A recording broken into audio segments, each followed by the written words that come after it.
ꯌꯦꯡꯕꯤꯔꯤꯕ ꯇꯥꯕꯤꯔꯤꯕ ꯄꯨꯝꯅꯃꯛꯄꯨ ꯑꯍꯥꯟꯕꯃꯛꯇꯗ library of ꯃꯅꯤꯄꯨꯔꯅ ꯈꯨꯔꯨꯝꯖꯔꯤ ꯂꯦꯡꯁꯤꯟꯕꯤꯗꯨꯅ ꯂꯩꯔꯦ ꯑꯩꯈꯣꯏꯒꯤ ꯁꯦꯠꯇ ꯑꯩꯒꯤ ꯌꯥꯝꯅ ꯅꯨꯡꯁꯤꯖꯔꯕꯤ ꯏꯃꯥ ꯃꯌꯥꯝꯅ ꯃꯤꯡ ꯑꯣꯏꯅ ꯑꯣꯖꯥ ꯁꯔꯣꯖꯅꯂꯤꯅꯤ ꯈꯣꯡꯗ꯭ꯔꯥꯝ ꯍꯥꯏꯅ ꯃꯤꯡꯒꯧꯕꯤꯕ ꯏꯃꯥꯕꯨꯁꯨ ꯑꯍꯥꯟꯕꯃꯛꯇꯗ ꯈꯨꯔꯨꯝꯖꯔꯤ ꯑꯩꯍꯥꯛꯅꯁꯨ ꯇꯤꯟꯕꯤꯔꯤꯕ ꯄꯨꯝꯅꯃꯛꯄꯨ ꯀꯣꯛ ꯅꯣꯟꯖꯔꯤ ꯏꯀꯥꯏ ꯈꯨꯝꯅꯕ ꯎꯠꯆꯔꯤ ꯑꯍꯜ ꯂꯃꯟ ꯂꯥꯏꯒꯨꯔꯨ ꯄꯨꯝꯅꯃꯛꯇꯒꯤꯅ ꯏꯆꯥꯁꯤꯡ ꯏꯅꯥꯎꯁꯤꯡ ꯏꯁꯨꯁꯤꯡ ꯄꯨꯝꯅꯃꯛ ꯇꯥꯕꯤꯔꯤꯕ ꯄꯨꯝꯅꯃꯛꯄꯨ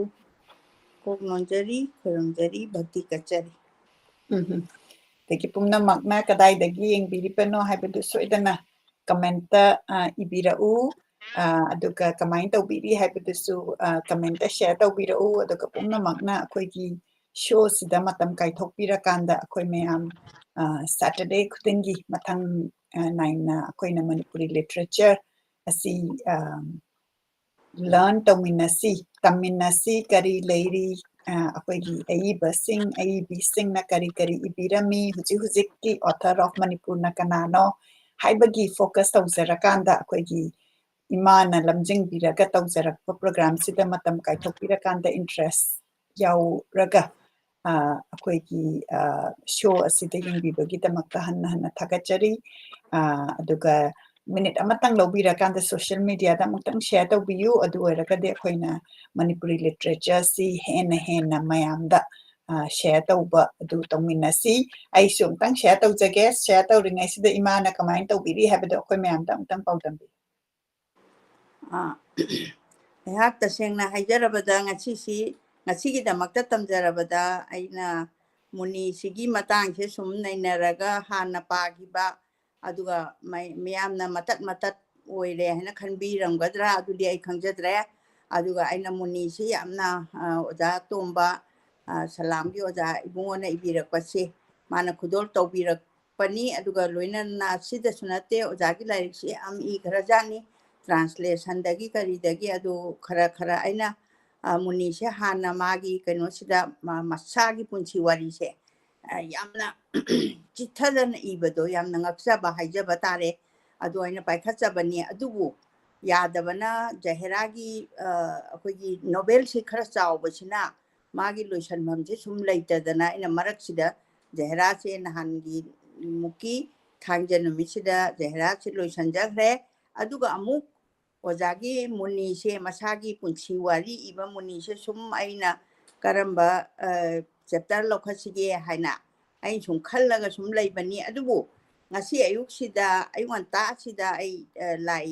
ꯈꯣꯏꯔꯝꯕ ꯀꯩꯀꯥ ꯂꯣꯏꯔꯛꯄꯁꯤꯗ ꯌꯥꯝ ꯅꯨꯡꯁꯤꯅ ꯔꯣꯖꯤꯀꯥ ꯅꯥꯎꯔꯦꯝꯁꯤ ꯃꯥꯒꯤ ꯃꯄꯨꯔꯣꯏꯕꯒ ꯃꯣꯏ ꯑꯅꯤꯁꯦ ꯑꯩꯕꯨ ꯎꯅꯕ ꯑꯃꯗꯤ ꯃꯨꯅꯤꯒꯤ ꯂꯥꯏꯔꯤꯛ ꯃꯥꯅ ꯄꯥꯝꯃꯤ ꯍꯥꯏꯕꯗꯣ ꯑꯗꯨꯁꯨ ꯂꯧꯕ ꯂꯥꯛꯏ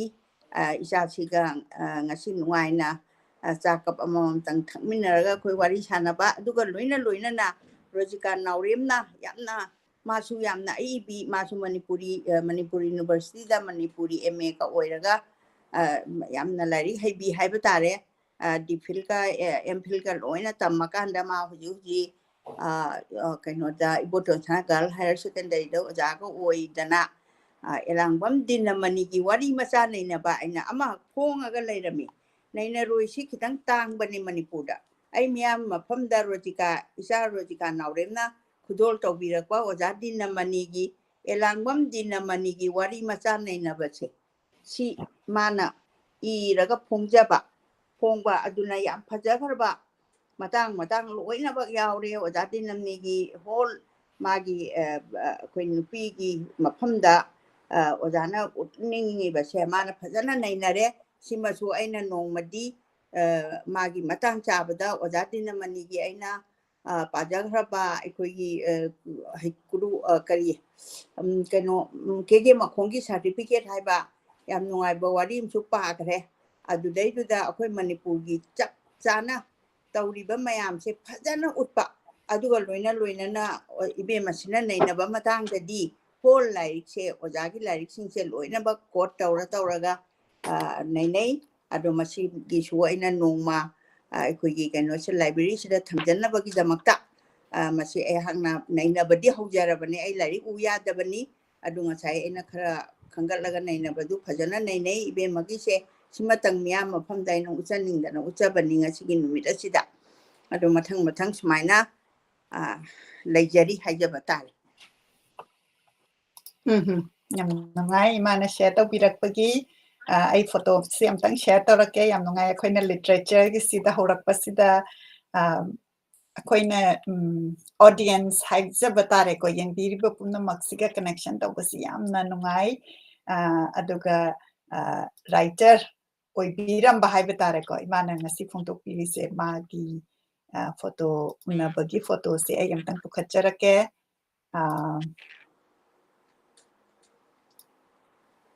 sida leire imana muni si su khudol tawbire aduga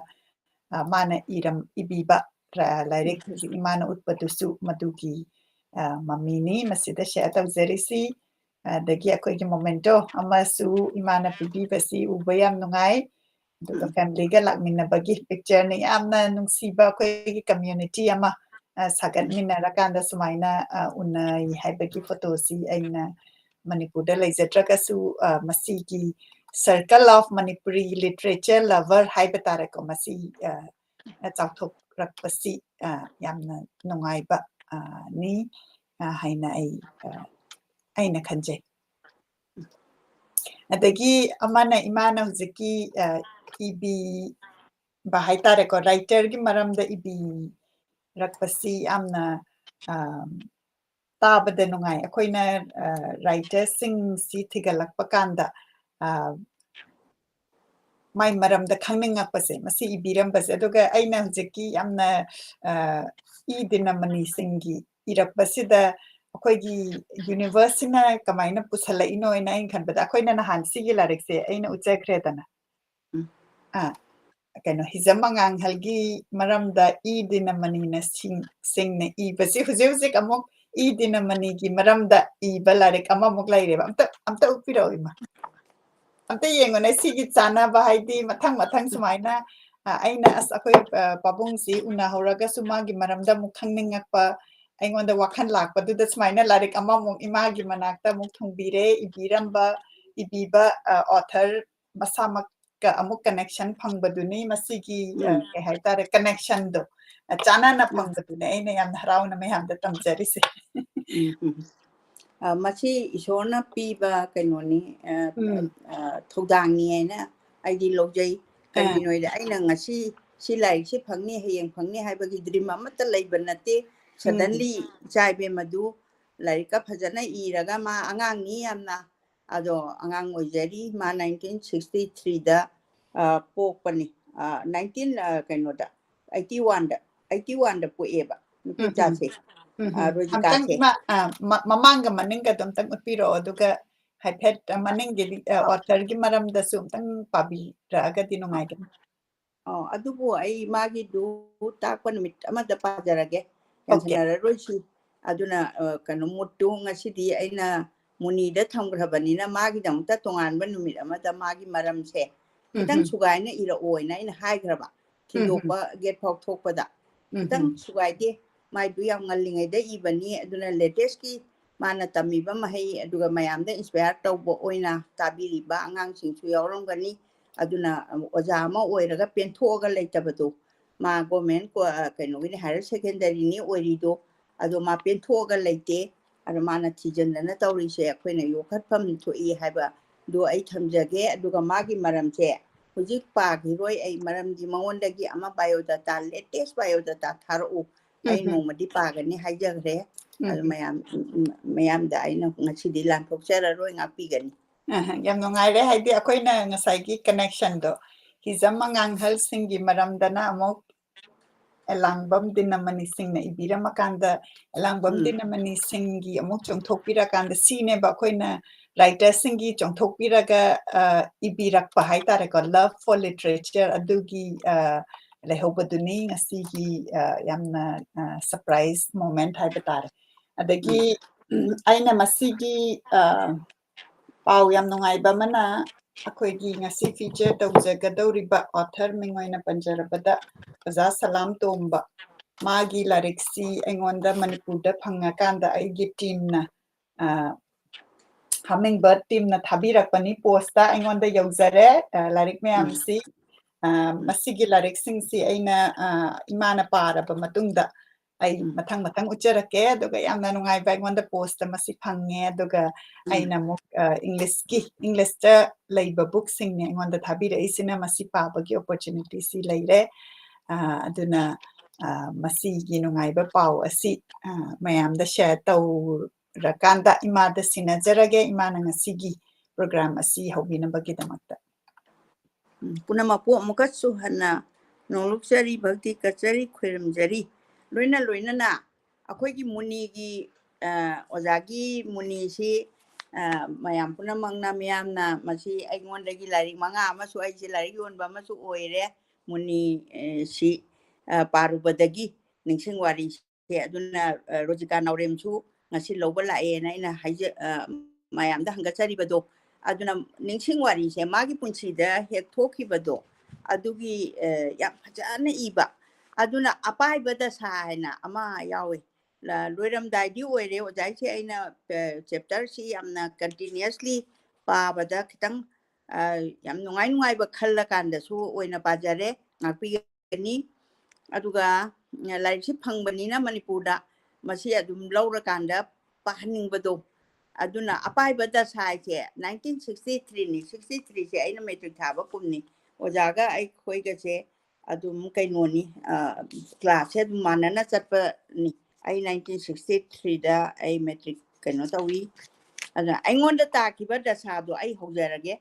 aingonda ta kiba da sa do kanada su ta da ba oisanu aigi punchi waridi aina igadaba oiramdre lona ibiba ama lairamle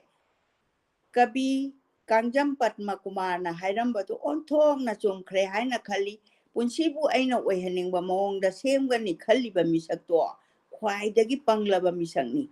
punsibu aina semba yabro punsi ama sembada machak marang kaya ama changlibani matamna purakpa thodo watho kaya ama sumayong nagadawribani adunabu kabi chawbana laibakka thabaka kanana lui haiduna iduna thamlamlibani aina ningliba asadi wangkhrabani lairik MA phawba tamba haibase aigi pandamni matamduda ipang pangna onthokna MA oiningki madu Tilim Road ki ahanba MA tabulgi ayya Jugeshwar Kongrai lakpamna 1953 oiba ngamki badagi mabuda sonakibado aigi kokta changkiba mali tabulgi satra satri punamak magum oiningkiba ngaktani officer oinaba police oinaba kanasu hanakite mang thakiba Thodam Damodar Kolkata University ki applied chemistry da first class da phawki mamaida magi professor amana kauraktuna America gi Buffalo City da mahak chatki doctorate phangki adugi matamduda America gi ISKCON gi acharya oiriba Bhakti Vedanta Swarupa Prabhupada thengnaruduna mahak sainasi oiki ISKCON gi akan balami oiki mahak taibang thadokhi base lising ani sumna tarukta thadokhi aduna aisu MA amati oiningki imagi asasu aduni adubu aina ningbana ama laina tambana ama haibadu taki apai bada sa amana nanki apai bada sa ama leire haibadi maibina hana phawrabani apai bada sa di akoina expect tawrudaba bhamenta ita dana dasai hek dasagi langda mi se hek thubado aduna aina tawgena ningba thabak tu ngakta yade haba aduna apai bada sai se aduni ojana panbirami se aina kanna thajarudabani maibige choron oiraboi ningki banani seksel hawdaba mikupta ainan thuki khada tawulgi hek tainaba school khojumanda maunaha ama maibi sangle yamna chumi hainaba se phana kuirabani aikoi ohumsu amutang yenglusira khana imanabasing amana hai haikru ama omlaga chatsira aidi phagi jugai tawba matamni haikru du umaga apombagi phawrakadoriba maibiduna aduga moina haikru do mo othoga maibido mo angau ta handoiba si nahagi mathoni maibina karini haige tarusira hudoglai ꯑꯗꯨꯕꯨ ꯃꯤꯅꯝꯕ ꯐꯠꯇꯦ ꯍꯥꯏꯕꯗꯒꯤ ꯂꯨꯄꯥ ꯑꯃꯃꯝ ꯄꯨꯗꯨꯅ ꯑꯩꯈꯣꯏ ꯏꯃꯥꯟꯅꯕ ꯑꯍꯨꯝ ꯈꯣꯏꯖꯨꯃꯥꯟ ꯌꯧꯔꯦ ꯃꯥꯏꯕꯤ ꯃꯅꯥꯛꯇ ꯂꯦꯞꯂꯨꯔꯦ ꯍꯥꯟꯅ ꯍꯨꯜꯂꯝꯕ ꯅꯨꯄꯤ ꯈꯔꯒꯤ ꯂꯣꯏꯔꯒ ꯑꯩꯈꯣꯏꯒꯤ ꯑꯃꯨꯛ ꯍꯨꯜꯂꯦ ꯑꯩꯒꯤꯅ ꯏꯀꯣꯟ ꯀꯣꯜꯂꯤ ꯑꯩꯅ ꯂꯨꯄꯥꯗꯨ ꯍꯦꯛ ꯊꯥꯗꯕꯒ ꯏꯃꯥ ꯃꯥꯏꯕꯤꯗꯨꯁꯨ ꯃꯥꯒꯤ ꯁꯦꯜꯈꯥꯏꯁꯤꯡꯗꯣ ꯍꯦꯛ ꯍꯨꯜꯂꯤ ꯑꯩꯗꯤ ꯁꯦꯟ ꯃꯆꯥ ꯃꯆꯥꯅꯤ ꯃꯣꯏꯅ ꯄꯨꯊꯣꯔꯛꯏꯕꯗꯣ ꯑꯩꯈꯣꯏꯅ ꯊꯥꯗꯕ ꯄꯩꯁꯥꯗꯨ ꯅꯠꯇꯦ ꯌꯥꯝ ꯄꯤꯛꯄ ꯁꯤꯀꯤꯒꯨꯝꯕ ꯌꯥꯝ ꯄꯤꯛꯄ ꯄꯩꯁꯥ ꯈꯔ ꯃꯣꯏꯅ ꯄꯥꯏꯔꯤꯌꯦ ꯑꯗꯨ ꯍꯦꯛ ꯍꯨꯜꯂꯤ ꯁꯠ ꯐꯥꯎꯔꯛꯈꯤ ꯅꯨꯄꯥ ꯅꯪꯅꯗꯤ ꯃꯍꯩꯒꯤ ꯈꯪꯅꯤꯡꯗꯅ ꯂꯥꯛꯂꯤꯗꯣ ꯅꯪꯗꯤ ꯍꯥꯏꯕꯤꯒꯦꯍꯦ ꯑꯄꯥꯏꯕ ꯗꯁꯥ ꯂꯩꯔꯦ ꯁꯪꯒꯣꯏ ꯂꯨꯀꯣꯏ ꯇꯦꯛꯎ ꯁꯨꯛ ꯇꯥꯎ ꯍꯥꯏꯕ ꯂꯩꯔꯦꯍꯦ ꯑꯩꯅ ꯍꯥꯏꯕ ꯅꯠꯇꯦ ꯂꯥꯏꯅ ꯍꯥꯏꯕꯅꯤ ꯑꯗꯨꯁꯨ ꯁꯥ ꯂꯥꯟ ꯇꯥꯒꯗꯧꯔꯤ ꯑꯩꯗꯤ ꯉꯁꯥꯏꯒꯤ ꯁꯪꯒꯣꯏ ꯂꯨꯀꯣꯏ ꯇꯦꯛꯎ ꯑꯩꯁꯦ ꯉꯁꯥꯏꯒꯤ ꯈꯪꯍꯧꯗꯅꯒ ꯂꯨꯍꯣꯡ ꯈꯣꯜꯍꯣꯡꯕ ꯂꯥꯛꯄ ꯑꯗꯨ ꯁꯪꯒꯣꯏ ꯂꯨꯀꯣꯏ ꯇꯦꯛꯄ ꯍꯥꯏꯅꯩ ꯑꯩꯈꯣꯏ ꯈꯪꯅꯕꯁꯦ ꯑꯗꯨ ꯃꯌꯥꯝꯗꯨ ꯋꯥ ꯂꯥꯎꯅ ꯅꯣꯛꯈꯤ ꯑꯩꯗꯤ ꯏꯀꯥꯏꯕꯅ ꯀꯣꯛ ꯅꯣꯟꯊꯔꯦ ꯆꯠꯂꯝꯗꯥꯏꯗ ꯍꯥꯏꯔꯝꯃꯤ ꯏꯃꯥ ꯃꯥꯏꯕꯤꯅ ꯅꯨꯄꯤꯁꯨ ꯄꯤꯕ ꯇꯥꯕꯅꯦ ꯃꯇꯝꯗꯣ ꯑꯩꯒꯤ ꯂꯨꯔꯕ ꯇꯥꯟꯖꯥ ꯑꯣꯏꯔꯛꯂꯕꯅꯤ ꯀ꯭ꯂꯥꯁ 9ꯒꯤ ꯆꯍꯤ ꯄꯔꯤꯈꯥ ꯀꯨꯏꯗ꯭ꯔꯕꯅꯤ ꯂꯥꯏꯔꯤꯛ ꯄꯥꯔꯨꯅꯕ ꯁꯨꯇꯤ ꯊꯥꯔꯛꯂꯕꯅꯤ ꯃꯊꯪ ꯆꯍꯤꯗ ꯃꯦꯇ꯭ꯔꯤꯛ ꯊꯥꯔꯒ ꯍꯥꯏ ꯁ꯭ꯀꯨꯜ ꯄꯨꯟꯁꯤ ꯂꯣꯏꯒꯗꯧꯔꯤꯕꯅꯤ ꯑꯗꯨꯒꯤ ꯃꯊꯛꯇ ꯔꯣꯜ ꯅꯝꯕꯔ 1 ꯃꯤꯅ ꯃꯨꯟꯈꯤꯗꯅꯕꯁꯨ ꯍꯣꯠꯅꯗꯕ ꯌꯥꯗꯕꯅꯤ ꯑꯗꯨꯅ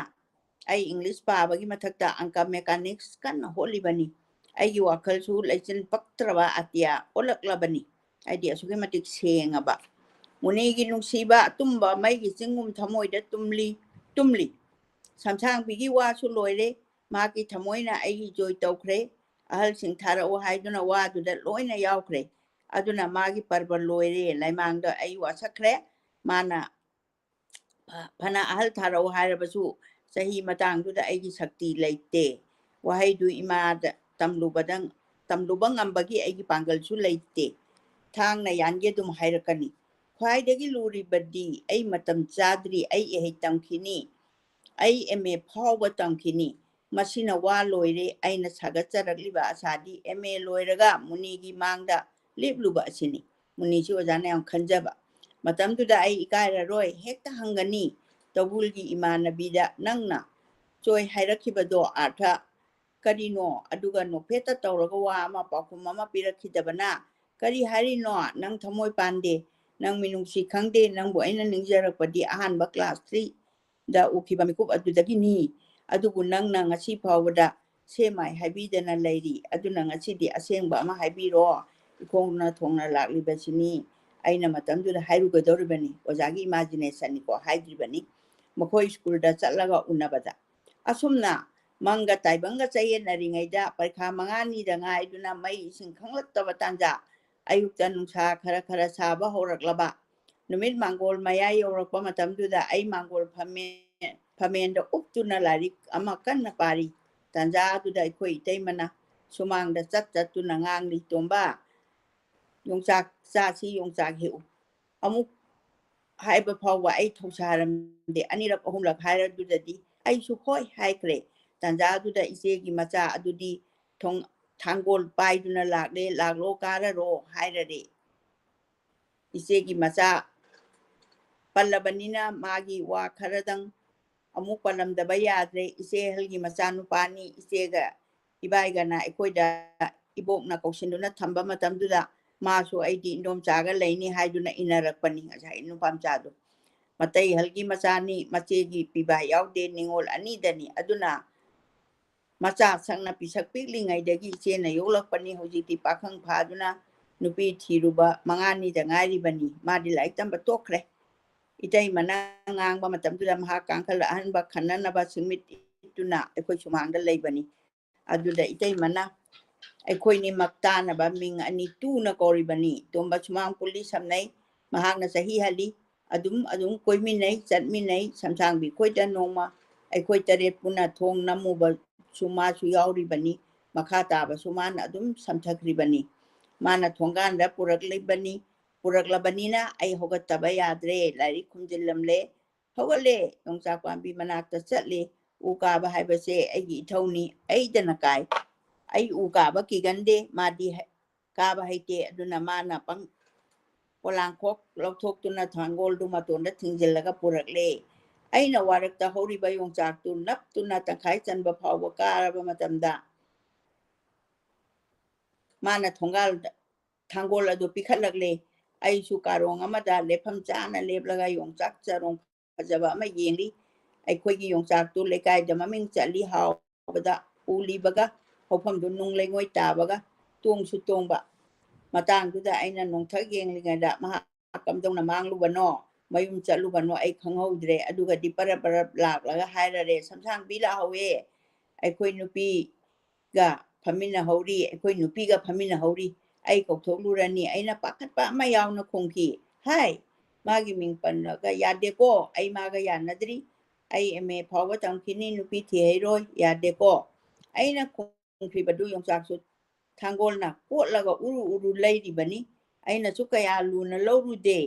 ꯑꯩꯅ ꯌꯥꯗꯅ ꯃꯥꯅ ꯍꯦꯛꯇ ꯃꯤ ꯀꯧꯊꯣꯛꯂꯕ ꯌꯥꯕ꯭ꯔꯥ ꯅꯠꯇꯦ ꯈꯜꯂꯨꯏ ꯌꯥꯕ ꯅꯠꯇꯦ ꯈꯜꯂꯨꯏ ꯍꯥꯏꯅ ꯃꯥꯗꯤ ꯑꯩꯅ ꯉꯥꯡꯕ ꯇꯥꯗꯅ ꯃꯥꯡꯈ꯭ꯔꯦ ꯑꯩꯗꯤ ꯎꯊꯛꯇ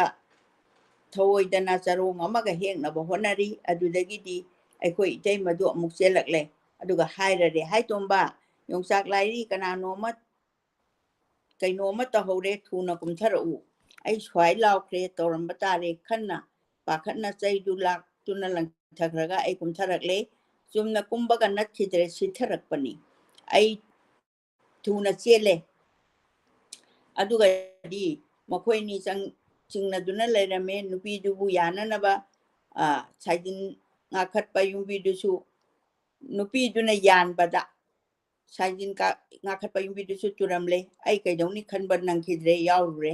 ꯂꯩꯀꯥꯏ ꯄꯥꯈꯪ ꯑꯃꯁꯨ ꯌꯥꯎꯔꯛꯂꯦ ꯑꯗꯨꯝ ꯆꯦꯜꯂꯦ ꯃꯈꯥ ꯊꯪꯕꯒꯤ ꯂꯧꯕꯨꯛ ꯐꯥꯎꯔꯒ ꯏꯄꯥꯒ ꯄꯣꯛꯃꯤꯟꯅꯕ ꯏꯅꯦꯒꯤ ꯃꯌꯨꯝꯗ ꯗꯂꯥꯟ ꯑꯗꯨꯗ ꯊꯩꯔꯨꯔꯦ ꯑꯩ ꯑꯗꯨ ꯐꯥꯎꯕ ꯚꯥꯞ ꯇꯥꯗ꯭ꯔꯤ ꯑꯩ ꯅꯨꯄꯤ ꯆꯦꯜꯂꯦ ꯍꯥꯏꯕ ꯊꯥꯖꯗ꯭ꯔꯤ ꯑꯩꯅ ꯁꯨꯈꯟ ꯈꯟꯗꯅ ꯈꯣꯡꯊꯥꯡ ꯑꯃ ꯑꯩ ꯂꯧꯔꯨꯔꯦ ꯑꯩ ꯗꯂꯥꯟꯒꯤ ꯊꯣꯡꯅꯥꯎ ꯃꯌꯥ ꯑꯗꯨꯗ ꯆꯧꯀ꯭ꯔꯤꯗ ꯐꯝꯂꯒ ꯏꯄꯥ ꯂꯥꯏ ꯃꯇꯣꯟ ꯆꯤꯡꯖꯥꯎ ꯌꯦꯡꯗꯨꯅ ꯂꯩꯔꯦ ꯄꯤ ꯑꯔ ꯁꯤꯟꯊꯔꯛꯂꯦ ꯁꯝꯁꯥꯡꯕꯤꯗꯤ ꯊꯣꯛꯐꯗꯕ ꯃꯇꯥꯡ ꯑꯣꯏꯔꯝꯗꯨꯅ ꯏꯅꯦ ꯈꯣꯏꯗ ꯄꯨꯈ꯭ꯔꯦ ꯑꯩ ꯇꯔꯪꯗ ꯇꯥꯎꯔꯤ ꯑꯩꯒꯤ MAꯒꯤ ꯑꯁꯥ ꯃꯤꯔꯥꯡꯅ ꯄꯟꯕ ꯎꯅꯥꯒꯨꯝ ꯃꯥꯡꯗ ꯍꯥꯏꯗꯨꯅ ꯂꯩꯔꯤ ꯃꯨꯅꯤꯅ ꯇꯨꯕꯠ ꯆꯠꯂꯤ ꯑꯩꯒꯤ ꯃꯤꯠꯃꯥꯡꯗ ꯆꯍꯤ ꯀꯌꯥ ꯆꯪꯅ ꯁꯥꯒꯠꯆꯔꯛꯄ ꯑꯁꯥ ꯂꯩꯉꯣꯏꯒꯤ ꯐꯨꯔꯥꯒꯨꯝ ꯏꯊꯛ ꯂꯥꯛꯄꯗ ꯅꯤꯡꯈꯥꯏꯈꯤꯕꯒꯨꯝ ꯖꯔ ꯅꯤꯡꯈꯥꯏꯈ꯭ꯔꯤ ꯑꯗꯨꯝ ꯈꯜꯂꯤꯉꯩꯗ ꯄꯥꯎ ꯂꯥꯛꯂꯦ ꯁꯝꯁꯥꯡꯕꯤꯒꯤ ꯃꯃꯥꯒ ꯄꯣꯛꯃꯤꯟꯅꯕ ꯃꯥꯃ ꯑꯃ ꯂꯥꯛꯇꯨꯅ ꯏꯆꯦꯒꯤ ꯃꯆꯥꯗꯨ ꯐꯥꯈ꯭ꯔꯦ ꯐꯨꯕꯗ ꯁꯤꯍꯧꯗꯧꯔꯦ ꯑꯗꯨꯅ ꯁꯝꯁꯥꯡꯕꯤꯒ ꯂꯥꯛꯃꯤꯟꯅꯈꯤꯕ ꯅꯨꯄꯤ ꯃꯆꯥ ꯑꯗꯨ ꯆꯦꯟꯗꯨꯅ ꯇꯝꯂꯨꯕꯗꯒꯤꯅꯤ ꯈꯥꯝꯕ ꯌꯥꯈꯤꯗ꯭ꯔꯦ ꯍꯥꯏ ꯁꯤꯕ ꯇꯥꯔꯦ ꯍꯥꯏꯗꯨꯅ ꯑꯩꯈꯣꯏꯔꯣꯝꯗ ꯊꯅꯥ ꯇꯥꯛꯂꯨꯕꯗꯒꯤ ꯂꯥꯛꯇꯨꯅ ꯃꯍꯥꯛꯄꯨ ꯀꯜꯂꯔꯦ ꯄꯨꯗꯨꯅ ꯆꯠꯈ꯭ꯔꯦ ꯑꯍꯜ ꯃꯁꯦꯟ ꯇꯥꯏꯁꯤꯟꯅꯅꯕ ꯀꯟꯅ ꯍꯣꯠꯅꯕꯗꯒꯤ ꯅꯨꯃꯤꯗꯥꯡ ꯌꯥꯅꯕ ꯄꯣꯔꯛꯈ꯭ꯔꯦ ꯅꯣꯡ ꯉꯥꯟꯕꯒꯤ ꯅꯨꯄꯤ ꯃꯆꯤꯟ ꯍꯪꯕ ꯂꯥꯛꯀꯅꯤ ꯍꯥꯏꯔꯛꯂꯦ ꯑꯩꯗꯤ ꯂꯣꯠꯂꯤ ꯀꯥ ꯑꯃꯗ ꯄꯔꯤꯈꯥꯒꯤ ꯂꯥꯏꯔꯤꯛ ꯄꯥꯗꯨꯅ ꯂꯩꯔꯦ ꯅꯨꯄꯤ ꯃꯌꯥꯝ ꯂꯥꯛꯇꯨꯅ ꯂꯩꯔꯦ ꯁꯝꯁꯥꯡꯕꯤꯅ ꯑꯩꯕꯨ ꯀꯟꯕꯤꯔꯦ ꯏꯁꯥꯅ ꯌꯥꯅ ꯆꯠꯄꯅꯤ ꯍꯥꯏꯅ ꯈꯨꯝꯈ꯭ꯔꯦ ꯑꯗꯨꯃꯗꯤ ꯑꯩꯒꯤ ꯂꯃꯟ ꯃꯥꯒꯤ ꯂꯃꯟ ꯇꯣꯜꯂꯦ ꯅꯨꯄꯤ ꯈꯨꯆꯦꯟꯗꯨ ꯀꯌꯥꯗꯤ ꯂꯨꯈꯤꯗ꯭ꯔꯦ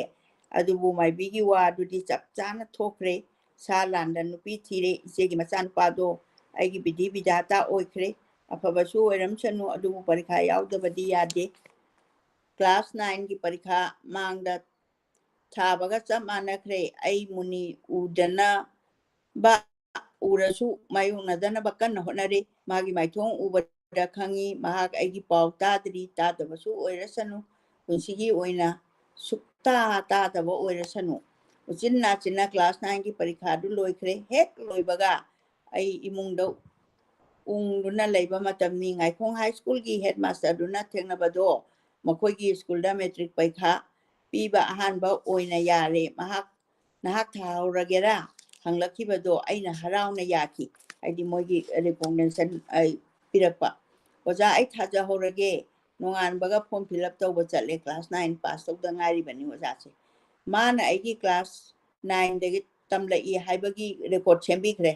9 ꯇꯝꯃꯤ ꯍꯥꯏꯕꯒꯤ ꯔꯦꯀꯣꯔꯠꯇꯣ ꯑꯩ ꯆꯍꯤ ꯑꯃ ꯉꯟꯈꯠꯅ ꯃꯦꯇ꯭ꯔꯤꯛ ꯊꯥꯕ ꯇꯥꯔꯦ ꯑꯩꯒꯤ ꯂꯥꯏꯕꯛ ꯑꯉꯛꯄꯅꯤ ꯀꯥꯡꯗ꯭ꯔꯨꯝꯒꯨꯝꯅ ꯆꯦꯜꯂꯤ ꯃꯥꯏꯀꯩ ꯑꯃꯗꯒꯤ ꯑꯃꯗ ꯀꯥꯡꯖꯩꯅ ꯐꯨꯕ ꯃꯥꯏꯀꯩꯗ ꯂꯥꯏꯕꯛꯅ ꯇꯝꯂꯤꯕꯁꯨ ꯑꯍꯥꯟꯕ ꯉꯥꯛꯇ ꯇꯧꯕꯨꯟ LPꯗ ꯀꯥꯕꯁꯨ ꯁ꯭ꯀꯨꯜ ꯁꯥꯕ ꯂꯣꯏꯗ꯭ꯔꯤꯉꯩꯒꯤ ꯑꯍꯥꯟꯕ ꯍꯥꯏ ꯁ꯭ꯀꯨꯜ ꯀꯥꯕꯁꯨ ꯍꯣꯡꯕ ꯀꯨꯝ ꯑꯍꯥꯟꯕ ꯉꯥꯏꯈꯣꯡ ꯍꯥꯏ ꯁ꯭ꯀꯨꯜꯗ ꯃꯦꯇ꯭ꯔꯤꯛ ꯊꯥꯒꯗꯧꯔꯤꯕꯁꯤꯁꯨ ꯃꯈꯣꯏꯒꯤ ꯑꯍꯥꯟꯕ ꯀꯨꯝ ꯑꯍꯥꯟꯕ ꯑꯩꯈꯣꯏ 53 ꯊꯥꯕ ꯇꯥꯔꯦ ꯐꯣꯔꯝ ꯐꯤꯜ ꯑꯞ ꯂꯣꯏꯈ꯭ꯔꯦ ꯑꯗꯨꯕꯨ ꯒꯨꯋꯥꯍꯥꯇꯤ ꯌꯨꯅꯤꯚꯔꯁꯤꯇꯤꯅ ꯂꯧꯔꯝꯕꯗꯒꯤ ꯑꯁꯥꯝ ꯕꯣꯔꯗꯅ ꯂꯧꯕꯒꯨꯝ ꯃꯦꯇ꯭ꯔꯤꯛ ꯀꯧꯔꯝꯕꯗꯒꯤ high school leaving certificate exam ꯀꯧꯕꯒꯨꯝ ꯑꯅꯧꯕ ꯑꯑꯣꯟꯕ ꯀꯨꯝꯗꯗ ꯇꯥꯈ꯭ꯔꯦ ꯑꯥꯏ ꯑꯦ ꯀꯧꯔꯝꯕꯗꯒꯤ ꯄ꯭ꯔꯤ ꯌꯨꯅꯤꯚꯔꯁꯤꯇꯤ ꯀꯧꯕꯒꯨꯝꯁꯨ ꯑꯩꯉꯣꯟꯗ ꯇꯥꯔꯦ ꯅꯨꯄꯤ ꯊꯤꯔꯒ ꯊꯥꯕꯗꯤ ꯑꯩꯅ ꯑꯍꯥꯟꯕ ꯑꯣꯏꯔꯤꯗ꯭ꯔꯥ ꯑꯗꯨꯗꯪ ꯈꯪꯅꯤꯡꯈ꯭ꯔꯦ ꯑꯩꯈꯣꯏꯒꯤ ꯈꯨꯜꯗꯗꯤ ꯑꯩꯅ ꯑꯍꯥꯟꯕꯅꯤ ꯇꯥꯂꯛ ꯑꯗꯨꯗ ꯕꯤꯁꯦꯟꯄꯨꯔ ꯍꯥꯏ ꯁ꯭ꯀꯨꯜꯒꯤ ꯄꯔꯤꯈꯥ ꯍꯥꯏꯗꯣꯛꯈ꯭ꯔꯦ ꯀ꯭ꯂꯥꯁ 9ꯒꯤꯁꯨ ꯑꯩꯅ ꯐꯥꯔꯁ ꯇꯥꯔꯦ ꯍꯥꯏꯕ ꯄꯥꯎ ꯐꯪꯂꯦ ꯁꯦꯀꯦꯟ ꯇꯥꯕꯗꯣ ꯃꯔꯨꯞ ꯏꯕꯣꯏ ꯍꯥꯏꯃꯔꯥ ꯒꯣꯔꯕꯤꯗꯨꯔꯥ ꯑꯩ ꯈꯪꯗ꯭ꯔꯦ ꯍꯪꯕꯁꯨ ꯍꯪꯂꯨꯗ꯭ꯔꯦ ꯑꯩ ꯑꯃꯨꯛ ꯁ꯭ꯀꯨꯜ ꯑꯗꯨꯗ ꯃꯥꯏ ꯎꯠꯂꯨꯗ꯭ꯔꯦ ꯁꯦꯁꯟ ꯍꯧꯔ ꯐꯥꯎꯕ ꯑꯩ ꯆꯠꯂꯨꯗ꯭ꯔꯦ ꯑꯗꯨꯅ ꯑꯩꯅ ꯀ꯭ꯂꯥꯁ 3 ꯀꯥꯕꯗꯒꯤ ꯌꯥꯝꯅ ꯌꯧꯅꯤꯡꯈꯤꯕ ꯀ꯭ꯂꯥꯁ 10ꯒꯤ ꯀꯥ ꯑꯗꯨꯃꯗꯤ ꯑꯩꯒꯤ ꯄꯨꯟꯁꯤꯗ ꯆꯪꯂꯝꯗ꯭ꯔꯦ ꯁ꯭ꯀꯨꯜ ꯑꯗꯨꯗ ꯃꯇꯝꯗꯣ ꯑꯣꯖꯥ ꯍꯦꯗꯃꯥꯁꯇꯔꯅ ꯑꯣꯖꯥ ꯃꯨꯇꯨꯝ ꯑꯃꯨꯇꯣꯝꯕꯤ ꯑꯩꯈꯣꯏ ꯑꯣꯏꯅꯥꯝ ꯀꯣꯂꯦꯖꯒꯤꯁꯨ ꯄ꯭ꯔꯤꯟꯁꯤꯄꯥꯜ ꯑꯣꯏꯕꯤꯔꯝꯕꯅꯤ ꯑꯣꯖꯥꯁꯦ ꯄꯦꯟꯁꯤꯟ ꯐꯪꯈꯤꯗꯨꯅ ꯁꯦꯀꯦꯟ ꯃꯥꯁꯇꯔ ꯑꯣꯖꯥ ꯊꯣꯛꯆꯣꯝ ꯂꯥꯜ ꯒꯣꯄꯥꯜꯅ ꯑꯣꯏꯔꯕ ꯃꯇꯝꯅꯤ ꯑꯣꯖꯥꯗꯣ ꯑꯉꯛꯄꯗ ꯆꯦꯛꯁꯤꯟꯕ